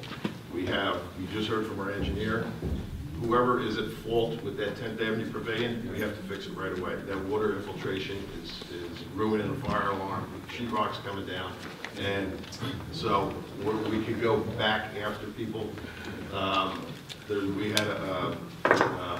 We settled a lawsuit with 10th Avenue Freeze Out for $130,000. We're going to lose revenue for $26,000 a year. Last year, the beach was running, after we went through all the numbers, on a shoestring. We have almost zero in surplus down there, and it's coming to the point that if we do not do something,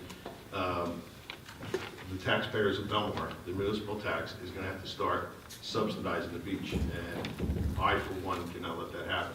Some of these things, the bond or some of our debt can be paid down by the beach. We have about $770,000 in a fund that cannot be released yet for the buy board, because still some litigation on that. But the section of boardwalk that is earmarked for, we owe $1.5 million. So besides, Mr. Corey's going to tell you that we're having problems getting gate people, people who work down there. We have people that are not coming back because they weren't paid enough money. I mean, they're basically working for minimum wage. Lifeguards are another issue. Lifeguards haven't really had an increase in wages, and to bring them up to where they need to be all costs money. So there is a lot of things that we took a look at. That's the reason why we're recommending that the beach badge prices go up. Now, I know most of us in Belmar buy a season beach badge, and we're going to raise that. We want to raise that by $15. Most of the people that buy season beach badges don't live in Belmar. Most of the money comes from out of town. So we want to get the beach back to where it needs to be financially, get some surplus up, because if we have it bad, we cannot run the beach again this year with the weather we had last year, because we would have to use municipal tax to surplus the beach. And you just heard from all our professionals, so that's one area that we can get under control now. So the increases are going to be basically $15 for each badge across the board, except for dailies are going to go up $1. And the reason why we decided to put the dailies up $1 is because we want to encourage more credit card use, and we have to update the credit card machines. Each one of them costs money. We want to encourage the credit card use, and what was happening last year, if you used a credit card, they were charging $1 more per badge, and it was creating a lot of havoc down there. So we figured we'll raise it up to $9 for dailies. We'll absorb the cost, so we can encourage more of the credit card and less cash down there on the boardwalk. So all these things come into play. Our lifeguard situation that we have to straighten out, and we have to raise wages. I mean, they're basically working almost for minimum wage. If anybody saw the governor's address today, he is really wanting to sign into law the $15 an hour minimum wage. And once he signs that in, it's going to be a step process up to, I believe, 2023, but there's a big increase right away, almost. And when you look at the amount of employees that we have down at the beach, is over 100 just on the boardwalk. We have, the lifeguards are about 80 here. We have about 80 lifeguards. We have all the people that clean the beach, the dumping fees, everything. And when we looked at the whole package, we don't think it's much of an increase to try to straighten that out. So, Gene, if you can go over a couple little things, you want me to go over the pricing? Yeah, you want to do it or? Yeah, Whatever. I mean, we're looking to raise beach badge, season beach badges to 70. And believe me, none of us want to increase, spend more money than we have to, but, and the dailies will be 9. Seniors will go from 15 for a season to 30. We are bringing in a 12 to 15-year-old badge for 30, season badge for 30, only to try to help the gate attendants down there, because kids are pulling up in cars. They know they're like 20 years old. They're coming on to 15 years old, and you have no, the gate people don't have any, you know, they're working down there, but they have too much to do to try to stop them, and they're getting on the beach. So we want to straighten that out, making a season badge for 12 to 15 for $30, so that the 12 and up to 15 will have a badge to go on the beach, and it could help us out down there. Gene, you want to add anything else to? Sure, Mayor. Thank you, Mayor. Thank you, Council. As the Mayor has informed us, we have basically a zero surplus.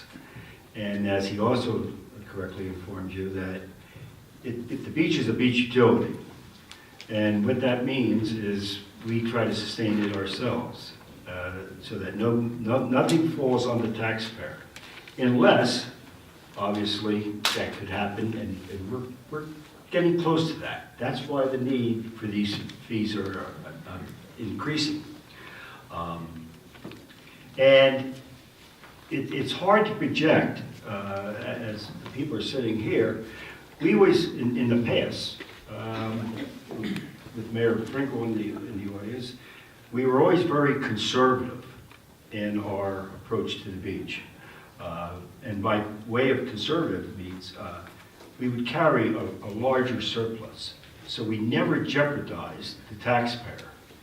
Unfortunately, we're at that point now. So by raising these beach fees, I feel we should be all right.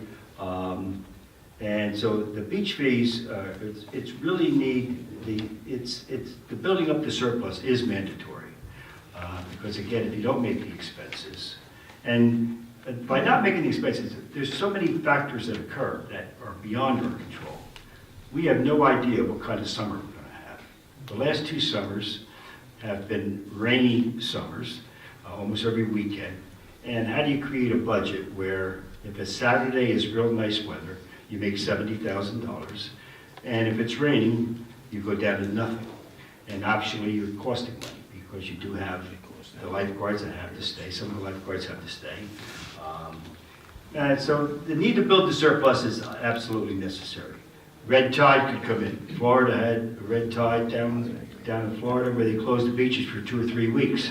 What happens to us if that happens? So we need to do this. Raising the lifeguard salaries is definitely a thing. Raising the beach employee salaries, the gate people, the cashier, they're all wonderful people, first of all, and they deserve it. And as the mayor very well put it, with the governor's thing of $15, now even though we don't fall under that because we're seasonal for entertainment, even though that comes in, it's still the same pool of people. So how are they going to come and work for me at a gate, making $8.90 an hour or whatever it was last year, and when they can go to a McDonald's or anywhere and make 15? So we're all in the competition for that group. Lifeguards. We need lifeguards. We need our lifeguards. We need a fully staffed. I mean, there were a lot of complaints last year about, having the people, having it fully staffed. And in order to get that, you have to actually be in the ballpark with the other towns. We're among the lowest. So all that comes. Equipment needs. We pride ourselves in Belmar of having the best beaches as far as cleanliness, the bathrooms as far as cleanliness. Mr. Campbell, who I work under actually, has been very well. The beaches have just so improved in the cleanliness of it. Now, obviously, with that, you have to have equipment needs. I know one of the items that we were talking about earlier this evening, the gator that goes up and down the beach where they empty the garbage cans into the gator and take them down. All of this stuff it has to come out of the beach utility, and we don't want it to come out of taxpayer money. You have to upgrade the facilities, as the mayor adequately mentioned before. We want to upgrade our POS, which is the point of sale system. Upgrade the computers and printers. We're using computers in the ticket booths that were actually donated years ago from the school that are, I forget what year. Marshall, you would probably know better than I, the year of the computers. And it's like a bubblegum approach. They go out, Marshall comes down, tries to prepare them for us, and we need those for the credit card machines. So we're trying to do all of these things. It's definitely necessary, and the needs are just so great. And it really would be irresponsible for the mayor and council to not consider these increases, as they want to protect the taxpayer, and that's why you're all here tonight. They're trying to show you where we're at, and they're trying to protect us from going into the taxpayer. As you see, I'm a taxpayer here in town. We have enough on our plate without having to worry about the beach utility. So by bringing these prices up there, I think it'll put us into the ballpark where it'll be self-sustaining. We'll be able to improve our facilities and keep the wonderful reputation that we have down there. I mean, any of you that go up and down, from the employees, the gate people, and it's just everything about it. The cleanliness, the bathrooms. Go to some of the other towns, anyway. So that's where we're at. And as I mentioned before, there's so many issues that we don't have control of, and that being weather and so forth, water. We need to get it. We need to have these, and I don't think it's too much to ask, and as the mayor very well put, a lot of the increases will not be by Belmar residents. Most of our badges, like last year we saw over 14,000 season badges. Well, there's not 14,000 regular badge people in Belmar. So a lot of them will be borne by that people are not residents. So definitely needed, Mayor, and thank you for considering it. Thank you, Mr. Corey. Does anybody on the council have questions for Mr. Corey since we're in the workshop? I just have one question. Sure. Just one question. I want to thank you for the meeting yesterday. That was a really big help. I got to tell everybody, I went in, I needed to be convinced about raising these fees. And anybody who's heard me talk about it, I'm not a big fan of raising the fees on anything. We went through, we looked at what the increases would be for each badge level. We figured out, the only thing is this junior badge is really, nobody knows, that's an unknown. It could do well, it could not. Even if you figure it's at least as much as we're going to get from the senior badge increase, we're looking at somewhere around $900,000 in extra revenue. I was thinking, well, why do we need all that money? And then we started talking about the pavilion, the credit cards, all insurance that. claims. All right, and I definitely wanted to thank the mayor for considering, I suggested, since the seniors are already getting paid more, why don't we just, instead of raising the age to 65, bring it down to 62, we were definitely going to consider doing that. It turns out we're not allowed to by ordinance. The ordinance states... State statute. State statute, right? The state statute says 65, and we can't do anything else besides it. Also says first responders, right? Yeah, we can't. We've been doing that for years without ever considering that we weren't supposed to be doing it. My question is 12, 13, 14, 15, that's the junior badge age? Yes. Okay, so that's 4 years. And they're gonna need dailies. If they don't have a season, those kids are. They don't have a seasonal, they have to buy a daily badge. Okay, so we're gonna need new signage, right? Yes. Yeah, okay. All the signage. Yeah, okay, thank you, appreciate it. Daily badge is for 12 and up. Family would have to bring in pay $9 for their 12-year-old? Yes. A daily.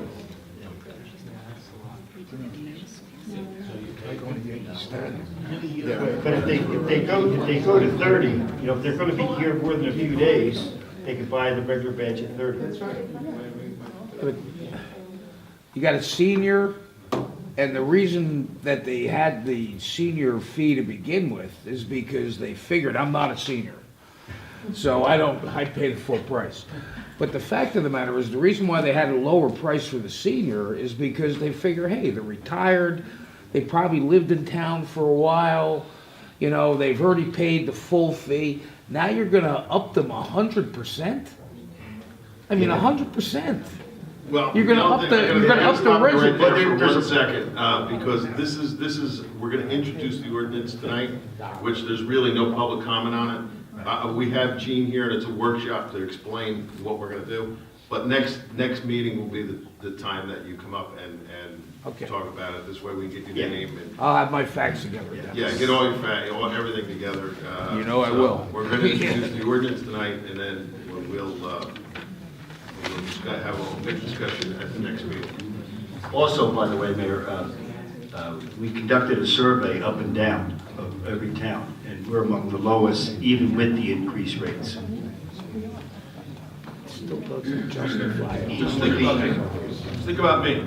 I got my first senior badge this year, but next year I'm not a senior anymore. And I don't know how to feel about that. Be thankful. All right, any other questions for Mr. Corey? That's a resolution, it's not an ordinance. It will be. No, it will be. We're gonna pull out a resolution. Oh, okay. Yes. Gotcha. It was brought to our attention that it can't be done by resolution, so. So Mr. Corey, hi, thank you very much for your commitment to the town and keeping our beaches great. I obviously was not a part of these workshop discussions, so I apologize. I just have a few questions for you. I appreciate the fact that you have typically had a conservative approach toward maintaining a surplus for the beach. What is the surplus that you're aiming to ultimately maintain? It's the largest surplus that you can have. It's all based on, and again, it's, 1 year, a $200,000 surplus would be fine. Another year, you might need $300,000. It all depends on your needs. So you're talking about an annual surplus or like a reserve fund that's sort of kept there for a rainy day? The money that you bring in, and you don't have the expenses of, whatever that is. Right now, we're at zero, and we're trying to encumber money to even open up the beach this year. So And that's even just paying all of our employees. All our employees. And getting, increasing the salaries for the lifeguards. Yeah. So we can get the proper lifeguard protection. We have to get the 10th Avenue Pavilion done. It's gonna cost money. We don't know. By the time we look at it, it costs us $50,000 to $100,000 to straighten it out, whatever it is. We have to do it. The sheetrock's falling. We cannot have more water infiltration in there because it just keeps getting worse and worse. So to stop the problem there. So, and then we lost Exit 98. We lost the revenue from Exit 98 this year. We were losing $26,000 a year for 5 years with settling the suit for 10th Avenue freeze out. So all that comes into play when you're taking a look at increasing, or if we don't increase, we talk about $15 for a season badge, but without doing the increase, it's going to cost taxpayers a lot more money to subsidize the beach because these things really have to be done. Right. So and then looking at all the FEMA money and seeing what has to be paid down and what we could use out of the beach utility to try to get some of this bonding paid down. All this came into play. We looked at, we didn't want to really try to increase beach badges, but it's at the point now that I don't even remember the last time we raised season beach badges. It's been a while. I have a sign in my garage back home, a sign that you could buy a season beach badge at $50, and the daily was $3.25. Now, what, does anybody here remember the badges being $3.25 for a daily? Was after Belmar lost Yeah. So what were the revenues of the beach last year? 2.9 million. So the revenues were 2.9 and the expenses were 2.9? 2.9, yeah. And there's no other fund that's maintained for if you have a year? Can't. I heard it was You 3.5. can't do that? You can't pull it out of the regular budget, no. No, I know, but can we build up a fund moving forward that we have a cushion Without to carrying carry over? in the beach building, yeah. Right, and what would be the goal, what are we trying to? I would like to have a surplus of 800,000. Our CFO would like to explain it just a little bit better. The fund that you're talking about that you would build up would be surplus. Right. Okay, all the excess would go to surplus, but just in what I'm looking at here, it looks like each year you've been using over $2 million of surplus to fund the beach. The beach. So you have to be very careful, because you don't want to fall below that, and make sure that you can replenish that every year. Yeah, I And then agree, let I'm just that trying grow. to, I'm just, I don't disagree with any of that, I'm just trying to establish like, what is that number that we're trying to build up to, and how long do we think it'll take to get up to that number that we want to have in surplus? Well, if you're constantly using over $2 million, you have to be sure that you can replenish that $2 million. You have a bad season like you talked about, you won't do that. So you would have to maintain at least 2.5, 2.9, $3 million to start building that cushion of surplus. Yeah, I think the problem is unpredictability. Yeah, Correct. it really is. It's such a wide range from Yes. if you have a really nice summer to if you, like how bad was last year? Or bad years ago. It was a bad summer. Okay. You lost most of the weekends. Okay, so you lost most of the weekends and basically you broke even. Well, no, because we went, Or you used we used surplus money. You used 2 million of surplus? So on a bad year, you used 2 million of surplus, so you string a couple bad years together. Right, So it would you get dwindle the whole. surplus. Got it. And because it's a utility, it has to be self-sustaining. Yes. It's like a business. Plus you have all these increases in expenses, right, as far as payroll goes. They just keep going. In your current proposed budget, what are you proposing to raise the lifeguards and the gate attendants to? We haven't really decided on that yet. Well, I would almost propose that we'd almost have to go $15. We gotta be competitive with all the other towns, because the towns To the look here lifeguards. and they go, the lifeguards are making $10, why do I want to work in Belmar when I go to Spring Lake and make 15? So, we have to be competitive, and it's the same thing with the gate attendants. They have to be brought up to a salary that we're competitive with other beaches, because it's, they do the exact same thing on another beach. They're seasonal employees, so who's ever paying the most amount of money, that's where they're going. That was the other thing that Mr. Corey had a big problem with, was retaining people or trying to get new people. And there was people working 7 days a week because we couldn't just cover it. I mean, Bruce back there, he worked for free, but we can't get too many of those people, right, Bruce? So those are the things that we're looking at. And the biggest thing is that we're trying to balance it out so that the municipal tax does not have to subsidize the beach. And, we'd all be paying way more than $15 for extra for a season beach pass to do that. So it's sometimes it's a little harder of a pill to swallow, but to get to where we need to get, that's basically what we have to do. Anybody else on council have any questions for Mr. Corey? This is going to be pulled off the resolution calendar.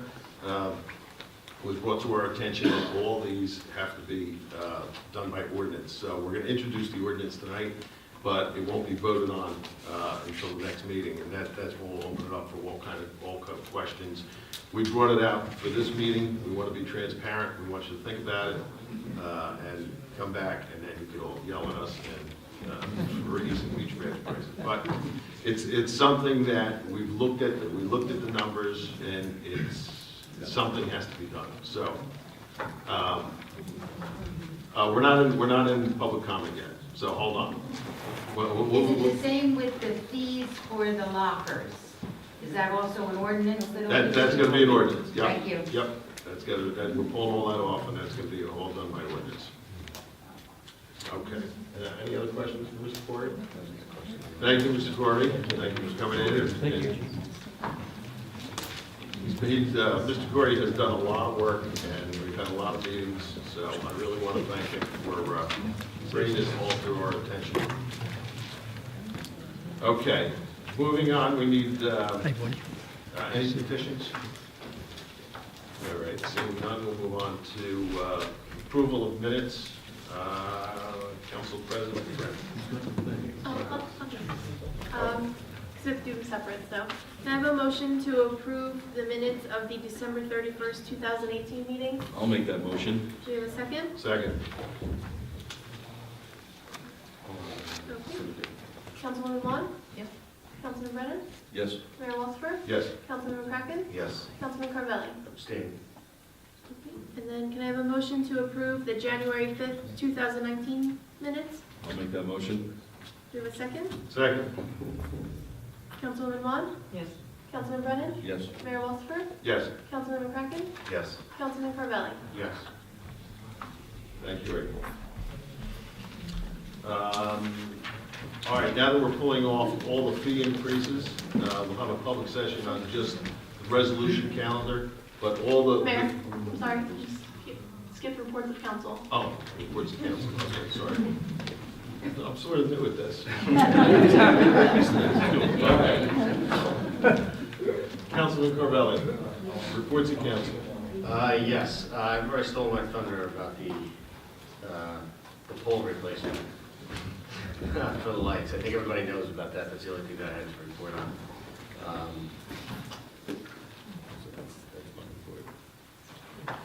Councilman McCracken. Okay, as the new liaison to public safety, the first aid squad asked me to have an informal time with them last evening, and I had an opportunity to meet with Captain Hines and Jared Cohen, who provides, who's an attorney but provides financial and other services to the first aid squad, and it was really great. I think Captain Hines was here, I don't know if he's here anymore, hearing about the rich history that the Belmar First Aid Squad has in this town, and the commitment that they have in making sure that adequate and timely services are provided to our residents.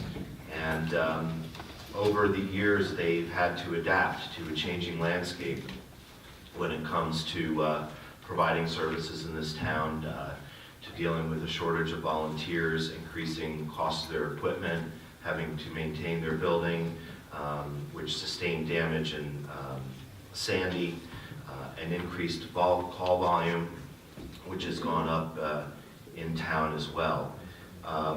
So they are concerned about their budget and their ability to operate effectively and provide the Class A services that they've been providing to our town over years. And he suggested that, I suggested to them that a follow-up meeting be had with our CFO and business administrator to really sit down with their accountant and their leadership to talk about their expenses and their income, and there's some challenges they're having with reimbursements and some ideas that they have to provide services at the beach this summer, so we can really sit down and get a really good idea of where they are and ensure the fact that we're not placed into a situation this year where services to the municipality would be compromised. So thank you very much, Captain, for asking me to come down tonight, and I know that we'll be looking forward to working with you in the future to make sure we can meet the needs of our residents here in town. Thank you, Councilman McCracken. Councilwoman Wong. Yes. It's my first time speaking to you. This is wonderful. This week I had the pleasure of sitting down with Tommy Cox, and we're going to bring back the community policing program. I don't know if any of you remember it from years ago. We already have the list of the police officers who will be on each block. So each block in town of the 20 streets are going to have a police officer who will be there to help the people. He will become familiar, especially those of us who live where there are group rentals. You'll get to know, the policeman will get to know the rentals if there's a problem. And it's going to help our quality of life. It was a wonderful program. I'm so happy it's going to come back again. Also, there were ordinances. We were talking about some ordinances that are in place that really have never been used. Such as, I know it's a silly one, but it is an ordinance. I think there's towels hanging over your front railing, your front porch. It does. You have to hang your towels somewhere, but maybe try the backyard. It doesn't make the town look good. And some of these kids tend to hang other things out over the front railings that we don't want to look at. And this is going to help the policemen, the specials, and it's going to help our quality of life, I'm sure. So that's underway. And, excuse me, for consideration, we have been discussing moving the seafood festival downtown instead of at the beach. So we're looking into that option. We decided on a recommendation for kayak fees and for jet ski fees. That's on for that can be done by resolution. Yes, that's on for resolution for tonight. I think so. Yeah. It is. That's good for resolution. Yeah, that's what I figured. We also came up with, the mayor suggested that there are some slips at our marina that we can't really rent right now because they're not really usable at low tide. So we came up with a discounted price for your bargain hunters, so they can be had. And there were some other suggestions of things that need to be worked on down there. I mean, the marina really generates a lot of income for the borough. Unlike the beach, all the revenue from the marina can be put into the general fund, with any extra revenue. One of the things that we're looking for is more Wi-Fi. Yes. We want to see more public Wi-Fi, so that, that's it. And we were also thinking, they were talking about, really the only things they decided were the jet skis, the kayaks, the discount slips, and they talked about having the Wi-Fi. And the ramp. And the ramp. The ramp, yeah, going up $3 on the ramp. Yep, going up, but nothing. That's really good. Okay, and the Environmental Commission, Ed Lippincott was selected as chair. Ed Lippincott, for those of you who don't know him, he was on third, I think? His old friend. And fourth, thank you. He's very, very active. He's one of the people in town that keeps track of the plovers on the beach. He works very closely with the state to make sure records are kept. He's really been great on the Environmental Commission. So he's the chair. They're still working on the environmental resource inventory. They're looking for a way to work with the consultant who put it together 10 years ago. It just needs to be updated, doesn't need to be recreated. They're trying to find out, since they don't have any money, they're trying to figure out how to do that. I'm going to be looking to ANJAC to see if I can find some money from the Association of New Jersey Environmental Commissions. The other things they want to do, they want to improve communications between the Environmental Commission and the community, and the Planning Board and the Zoning Board. They want to have more feedback and more input, and make sure that they're addressing concerns that people might have. And they also, one of the things they did last year was they put together a green building checklist that was submitted to the borough, and I'm going to follow up and make sure that we're actually using that when people come in with applications for different projects. And I also want to thank the mayor and the business administrator and Marshall Resident Genius for the beautiful new microphones. How about that?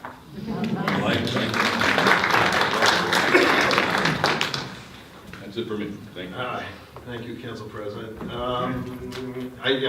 also want to bring up the microphone. I mean, our business administrator, Ed Kirschenbaum, our DPW supervisor, Mike Campbell, and Marshall Boxer.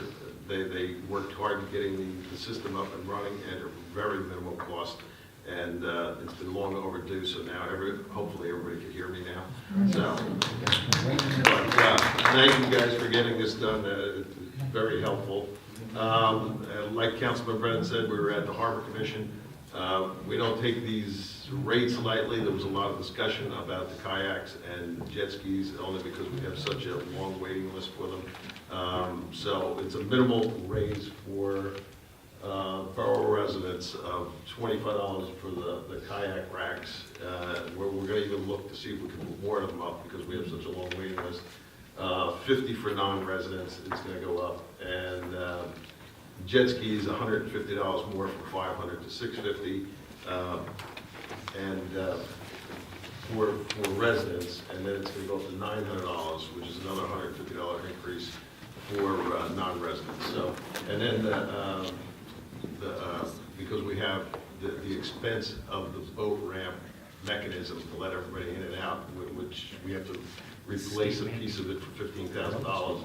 We're going to raise that $3 to help with the cost of that. So it's going to go from 22 to 25. And the season rate, which is $375, will go to $400 for another $25 increase. Now all these increases down there were all talked about in great length. These were all recommendations from the Harbor Commission, and so those fees are going to be increased. And the other thing that we talked a lot about at the Harbor Commission was the parking. So we're going to take a real good look at the parking. Those couple slips, because a couple parking spaces that go straight in, we're looking to make them for boat owners, so that'll be on probably for the next meeting. It was a good meeting, so those are the things that came up in the Harbor Commission, and like Council President Brennan said, we don't have Arboretum Wi-Fi, and I think by putting Wi-Fi through the entire marina will help us rent some of the boat slips, and that's one of the things that we really got to concentrate on, because we have a lot of empty boat slips down there. So those are the things that came out of the Harbor Commission. I just wanted to follow up with Council President Brennan said about those increased fees. So that's all I have. All right, April, we got to pull each page off the resolution. We can have public session.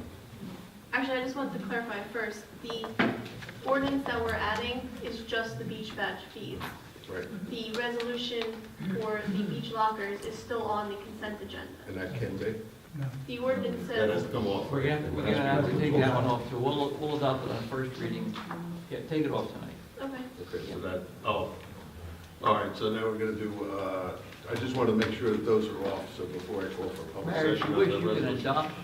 you can adopt it as an ordinance for first reading tonight, just verbalize it, and I'll get it typed up. Oh, okay, that was my So you question. can at least do it on first reading tonight, and maybe adopt on a second reading presumably. It's in the same section as the beach fees. I know, so we 18 can just dash. add- Yep. So we could say we no just add a lockers bullet. there. Okay. So we can verbalize adopting on first reading tonight, we'll type it up tomorrow, get it on paper, and you can do both at the next meeting, for second and final. Okay. So, do we have a vote on taking those two off? Yes. Okay. We have a motion to amend the consent agenda to remove resolutions 2019-43 and 44. I'll make the motion. Do we have a second? Councilman Luan? Yes. Councilman Brennan? Yes. Mayor Walsifer? Yes. Councilman McCracken? Yes. Councilman Carbone? Yes. Okay, now we'll have a public session just on the agenda items, just on the resolution items. Anybody wants to come up? There you go. Go for it, buddy.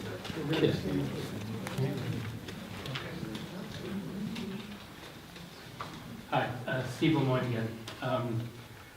On resolution 2019-42, right, it talks section, item number 6, L Street Beach will be open to swimming only when posted and staffed by lifeguards.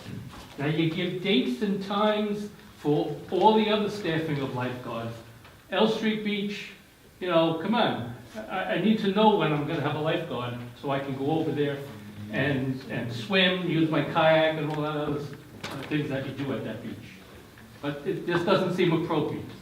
Well, it's open all the time to use, but if we don't have a lifeguard there, it just covers that technically we don't allow swimming, but everybody uses it anyway. It's basically just to cover ourselves. And because of our lifeguard shortages, we normally usually have a lifeguard down there, and hopefully we will be able to man it with a lifeguard, but these are the things that we got a very short period of time to work on, to work on that, to get enough lifeguards.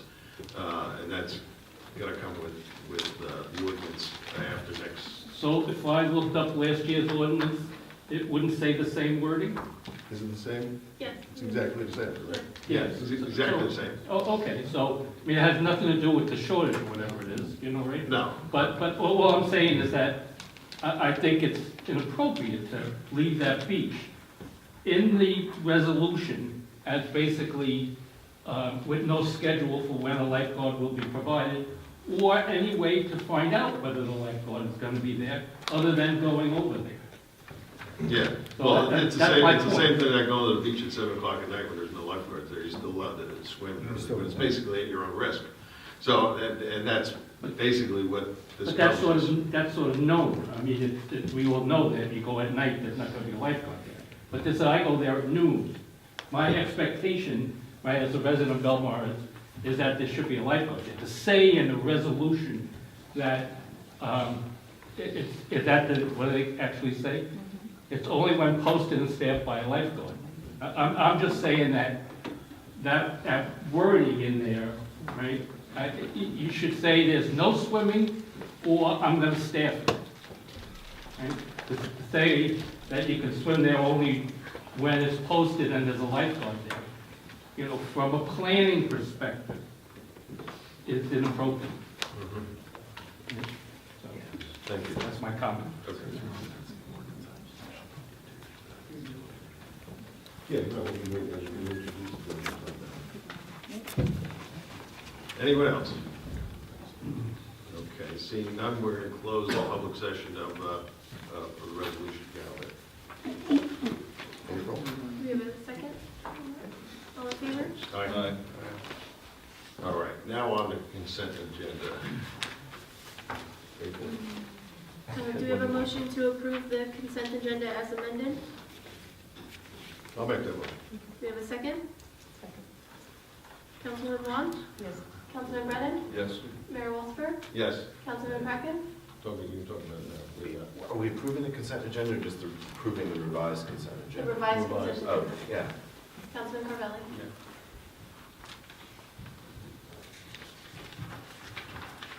Okay, on the introduction of ordinances. April? Okay, so we have ordinance 2019-01, an ordinance amending and supplementing Chapter 3 of the revised general ordinances, Sections 3-6.2 for a commission. We have a motion to offer this for first reading and introduction. I'll make that motion. We have a second. Councilman Vaughn? Yes. Councilman Brennan? What's the difference in this between what we already have? And what's the difference? Is it just something we have to do anyway? When you go from 5 to 7, Okay, so it's going to 7, that's the difference. On tourism. and also, Yeah, so that's going to change from 5 to 7. That's good. That's good. also would be one of the governing body and a public a borough employee appointed by the mayor with vice consent. So it would be 2 to 7. That's good. Yes. Mayor Walsberg? Yes. Councilman McCracken? Yes. Councilman Carvelli? Yes. Then we have ordinance 2019-2, which is an ordinance amending and supplementing Chapter 19, Section 2.5. This is establishing the beach fees. We have a motion to approve for first reading and introduction. I'll make that motion. We have a second. Yes, okay, yes. This became. Councilman Vaughn? Yes. Councilman Brennan? Are we, do we have to verbally add the beach lockers to this? or That's is going to be it- the next ordinance. Next ordinance, okay. Yes. This one just deals with beach beds. All right, this is just the beach beds. Yes. Yes. Mayor Walter? Yes. Councilmember Cracken? Yes. Councilman Carvelli? Yes. If I can, Mayor, the proposed third ordinance tonight for first reading is 2019-02, and is entitled, "An Ordinance Amending and Supplementing the Borough Code, Chapter 18-10.2, entitled Fees and Charges, to modify the rates for the beach storage locker fees for the 2019 season." Would that be great, because we just did two, or we're adding Ordinance it number to... 3. This is number 3. Did I say? This is Oh, you number said 3. yes, great. Number 1 was the commission, number 2 was the beach badges, and 3 is the lockers. Okay, all right, I'll make that one. I'll stay. Councilman Long? Yes. Councilman Brennan? Yes. Mayor Walter? Yes. Councilman Cracken? Yes. Councilman Carvelli? Yes. Okay.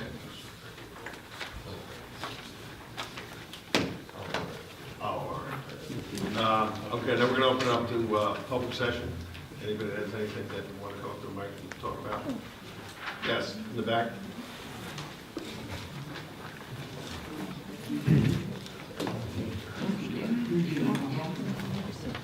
Hey, George, why don't you just give him the mic? You can stay back there. It's a wireless microphone. Yeah. Oh, my God. This is Gene.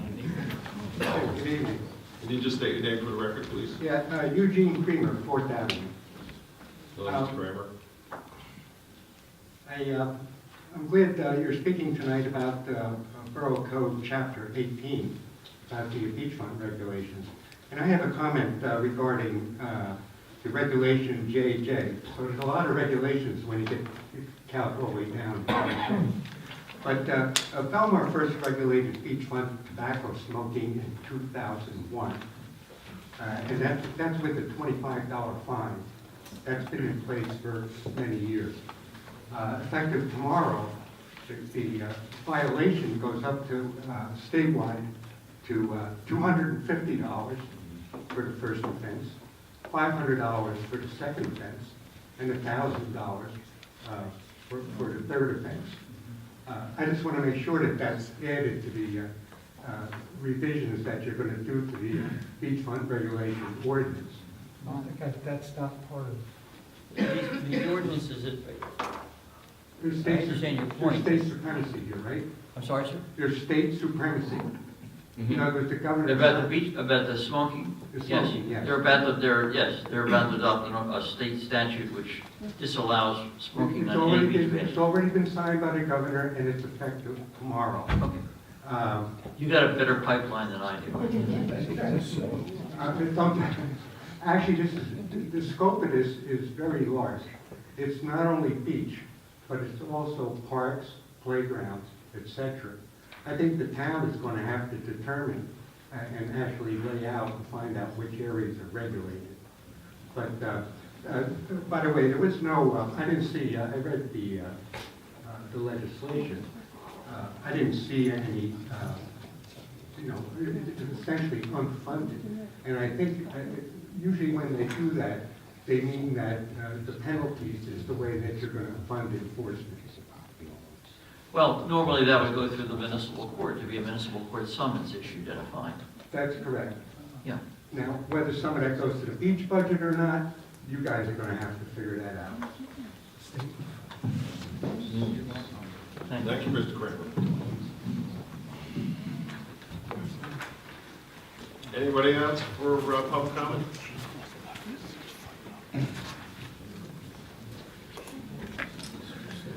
Good evening, my name is William Henniger. I live in Neptune now, but I have immediate family still residing with Belmar. I'm coming with a peace offering, so to speak. I'm also a volunteer with the Jersey Shore chapter of the Surfrider Foundation. So I read with interest the articles of September 27th in the Coast Star, January 7th in a online resource tap into, and the most recent article dated January 10th about your dune plantings. So I'd like to offer and maybe initiate an open dialogue between the membership of our local chapter of the Surfrider Foundation and the town council, and specifically Councilman Brennan and Mr. Lippincott, I think his name was? Yes, Lippincott, yeah. Yes, so we have a large resource of membership available, since we like all local chapters to get community involvement, working with partnerships, developing communications with our local towns. For example, our chapter has participated in Spring Lake Beach dune replenishment. Last several years, we've also done Northern Asbury Park and Southern Asbury Park, parts of Seabright, and also Keyport with dune consultation in those regards. So I'd like to at least open avenue of communication that if there was interest from the town, we could muster up a quota amount of volunteers to not overwhelm the availability of manpower. We also partnership with the Clean Communities Program. Mr. Johnson, I believe is his name there. So they provide resources, cleaning materials, and so it's just more of an olive branch to see whom I can continue this discussion with. If you're going to continue the dune plantings, I know you have a consultant about siting. We have some experience also with some resources on best planting practices, but we can also customize your need if you need a large amount of volunteers or a small amount of volunteers, depending on what your need. So I think that could be an offer to the municipal workforce, kind of reduce them, have some supervisory roles.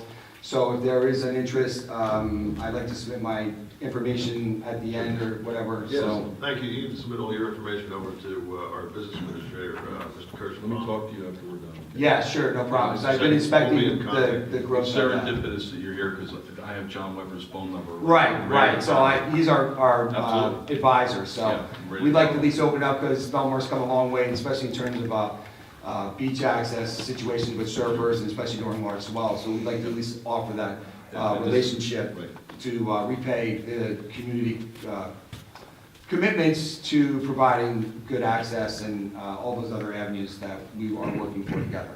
Thank you very much. Thank you. Anyone else? Yes.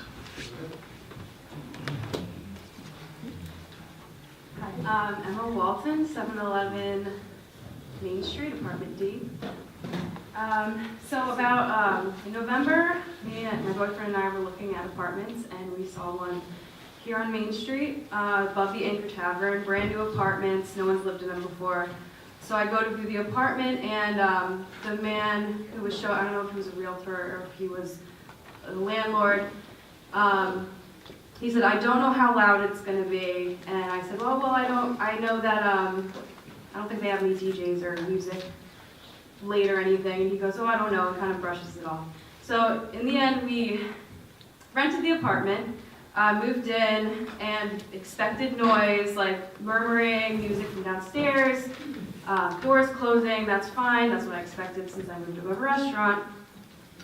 So then Saturday night, 10 p.m. comes, and this band is playing very loud, so loud that you could hear every word they're saying, everything. Like I could hear it very clearly. Basically, like it's knocking on my walls, vibrating the floors. So I called my landlord about it, and his first response is to break the lease, which is kind of discouraging because I just moved. It's a lot of money. So it seems like he knew about the issue. He told me that whoever showed me the apartment should have told me about the music, and they did not. He said that that's why the rent is cheap, which I think is interesting, that it's so important that they would lower the rent, but not important enough to make sure the tenants know about it. So basically since then, I've called the police whenever it's happening, Friday nights. I even printed out, I got a noise ordinance, I went to the complex, and I read the whole thing, underlined everything. Finally, I talked to a police officer, and he said that I should come to this meeting and talk to you guys about it. And he said there was something about a permit that they have. So my question is just, if they have a permit, what does it entail, and does the permit exempt them from the noise ordinance? Can I take that, man? Yes. Do you have a written lease? Yes. There's probably some of the print in the written lease guarantees to you what we call quiet enjoyment. Yes, It does, it's right? there. Okay. Well, you're entitled to that. Now the question is, what does that mean? Mhm. We do have a noise ordinance. They're difficult to enforce. My experience has been for one particular reason. By the time the police get there, the noise has gone down, or it's hard to quantify what the noise ordinance or what the noise is in terms of decibels. But you have I don't think your issue is here as much as it is and I hate to say this, in a higher court in terms of you may have to get a lawyer. Is there only one tenant? Are you the only apartment there? There's another apartment, and the landlord said that they just moved in the same day that we did back in November. Are they having the same issue? And they're having the same issue, but Oh. I think that she has some relation to a manager or owner of the business. I'm not going to give you legal advice other than say that if there's some people that's having the same issues, you should band together. Yeah. Perhaps consider getting a lawyer to send in a letter. If they violate the noise ordinance, they have to go to municipal court. I can only tell you that it's difficult to prove a noise violation for the reasons I just said. Not impossible, but it's hard. But in the meantime, forgetting municipal court for just a second, you have the right to you and the other apartment owner, or apartment occupant, have a right to quiet enjoyment. So I think that's where your quicker remedy might be if you want to get to a lawyer, have them send a letter saying, this is not what we're paying for. Yeah. So that's I think your best bet. You can continue to, if you feel there's a noise issue on a Saturday night, call the police. Maybe eventually the restaurant will get the idea. All right. Good luck. Thank you. Anyone else? So, again, my name is Michael Gimo, technically a resident of Lake Como, but I spend most of my time here in Belmar. And like I said, I lived on and off here for about 8 years, and I've seen some of the changes, and the last year especially, I've been paying really closely attention to almost everything that I see in the town. And just sitting here tonight listening to on the internet, the last meeting, I think it was in November, one of the biggest things that we were discussing is the website, right? How are we gonna fix the website? Because that drives a lot of tourism. So a lot of the problems here tonight are surrounding how are we gonna recover from this deficit. And unless I'm mistaken, the main thing that we benefit from and make money from in this town is tourism, right? So how are we gonna be creative and increase the amount of tourism without breaking the bank? And there's a ton of things we can do, all the way from fixing the website to creating awareness of all of the recreation and all the things that we have to do in town, especially on the days where it's not perfect weather. What is everyone going to do when it's not 70 degrees out? Well, we need to make sure that everybody in the town knows what to do. And I spent a long time in sales, and essentially we're selling we're selling ourselves in the town, right? Tourism. My biggest thing was education and the value proposition. So I think, of course, we should raise the price of the beach badges. I think we have one of the best beaches on the whole shore. It's very clean on the beach. But again, as we raise those prices, of course, people are going to be like, oh, wow, the price has increased. Why? Instead of saying, hey, here's a price increase, could we come out and say, hey, here's the changes we've made to the beach. Here's how awesome our beach is. Oh, by the way, here's the price. Yes, it's still lower than most of the beaches around. To our lifeguards that we take so much pride in, right? And they're very important to our beaches too. How are we going to instill a sense of value into those lifeguards to the point where they're proud just to be a lifeguard at Belmar? Forget how much they're getting paid, Maybe they're so proud of our competition team, the Belmar lifeguards, that they want to be a Belmar lifeguard just because. Maybe the people that work at the beach in the front, My whole thing was when I went into an office, a dentist's office, I used to sell medical devices for dentistry, and I could tell whether or not that person at the front desk actually cared about what they were doing there. Maybe those people that are working at the gates where all these people are flooding to enjoy our recreation, maybe those people want to probe them a little bit to find out, why they're there. What else can they do to have fun in our town and still support us all being safe?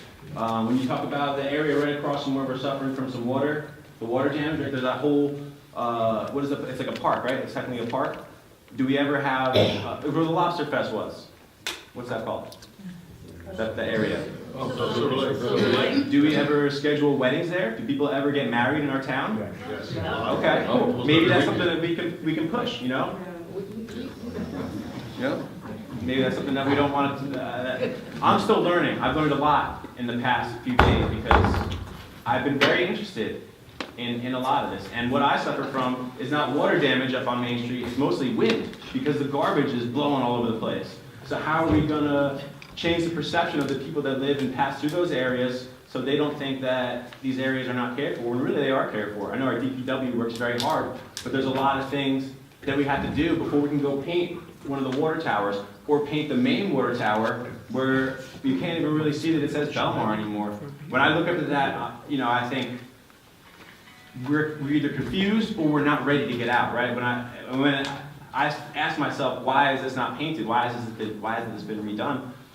Besides the money, when I look at the website, it's like, we're not ready. We're not ready for people to look up there and say, oh, Belmar.com. Let me go to Belmar.com and find out what's going on. So I just wanted to say that I think there's a lot we can do without spending a ton of money and getting creative in the ways for people to enjoy recreation, partnering with local businesses.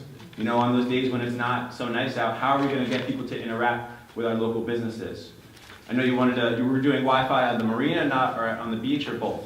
At the marina. Okay, I was going to say, like on the beach, like, you know, it's nice for people to go there and enjoy something besides, you know, their phone. Maybe we have somebody that's going out and taking pictures of all the fun people are having and say, hey, it's going to be posted to the Belmar.com website. So then people will go to the Belmar.com website, hoping to find themselves and maybe discover something else. The beach badges, I know it's really important to sell those. Is there any way that we can partner with the New Jersey Transit so when people get off of the train, there's a way to buy beach badges? We already do. Okay. We already do. That's Could I interrupt for 1 second? Sure. I spoke to you earlier in the meeting. Yeah. We talked about a presentation. Yeah. You spoke to me about employment. And I said, we'll talk tomorrow. Yeah, this isn't even about me being employed. It's just about some things I could share, even if you don't hire me. Okay, I just want to make sure that, I appreciate your enthusiasm, but, you know, if you want to come up with some issues, I'll let you take that one. I can, but we had regulations changed through the county and the state, and that's why we changed it. But again, if you wish to call me tomorrow, I can certainly go over it with you, Okay, and thank you. we can do that. I'm at the office all day. Okay, thank you. Yes, sir. Mark?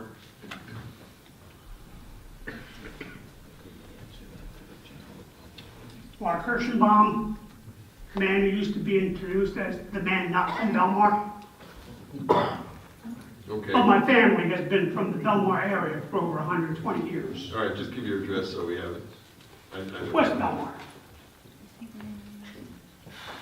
First, I want to bring up, in regards to beach badges, I think it's a great idea. Avon has resident and non-resident, because you got, like you said, most tourists buy the season badges. You got a resident who works a week, and he wants to go to the beach. He's only going to go 2 or 3 times. Why not have a lower resident fee?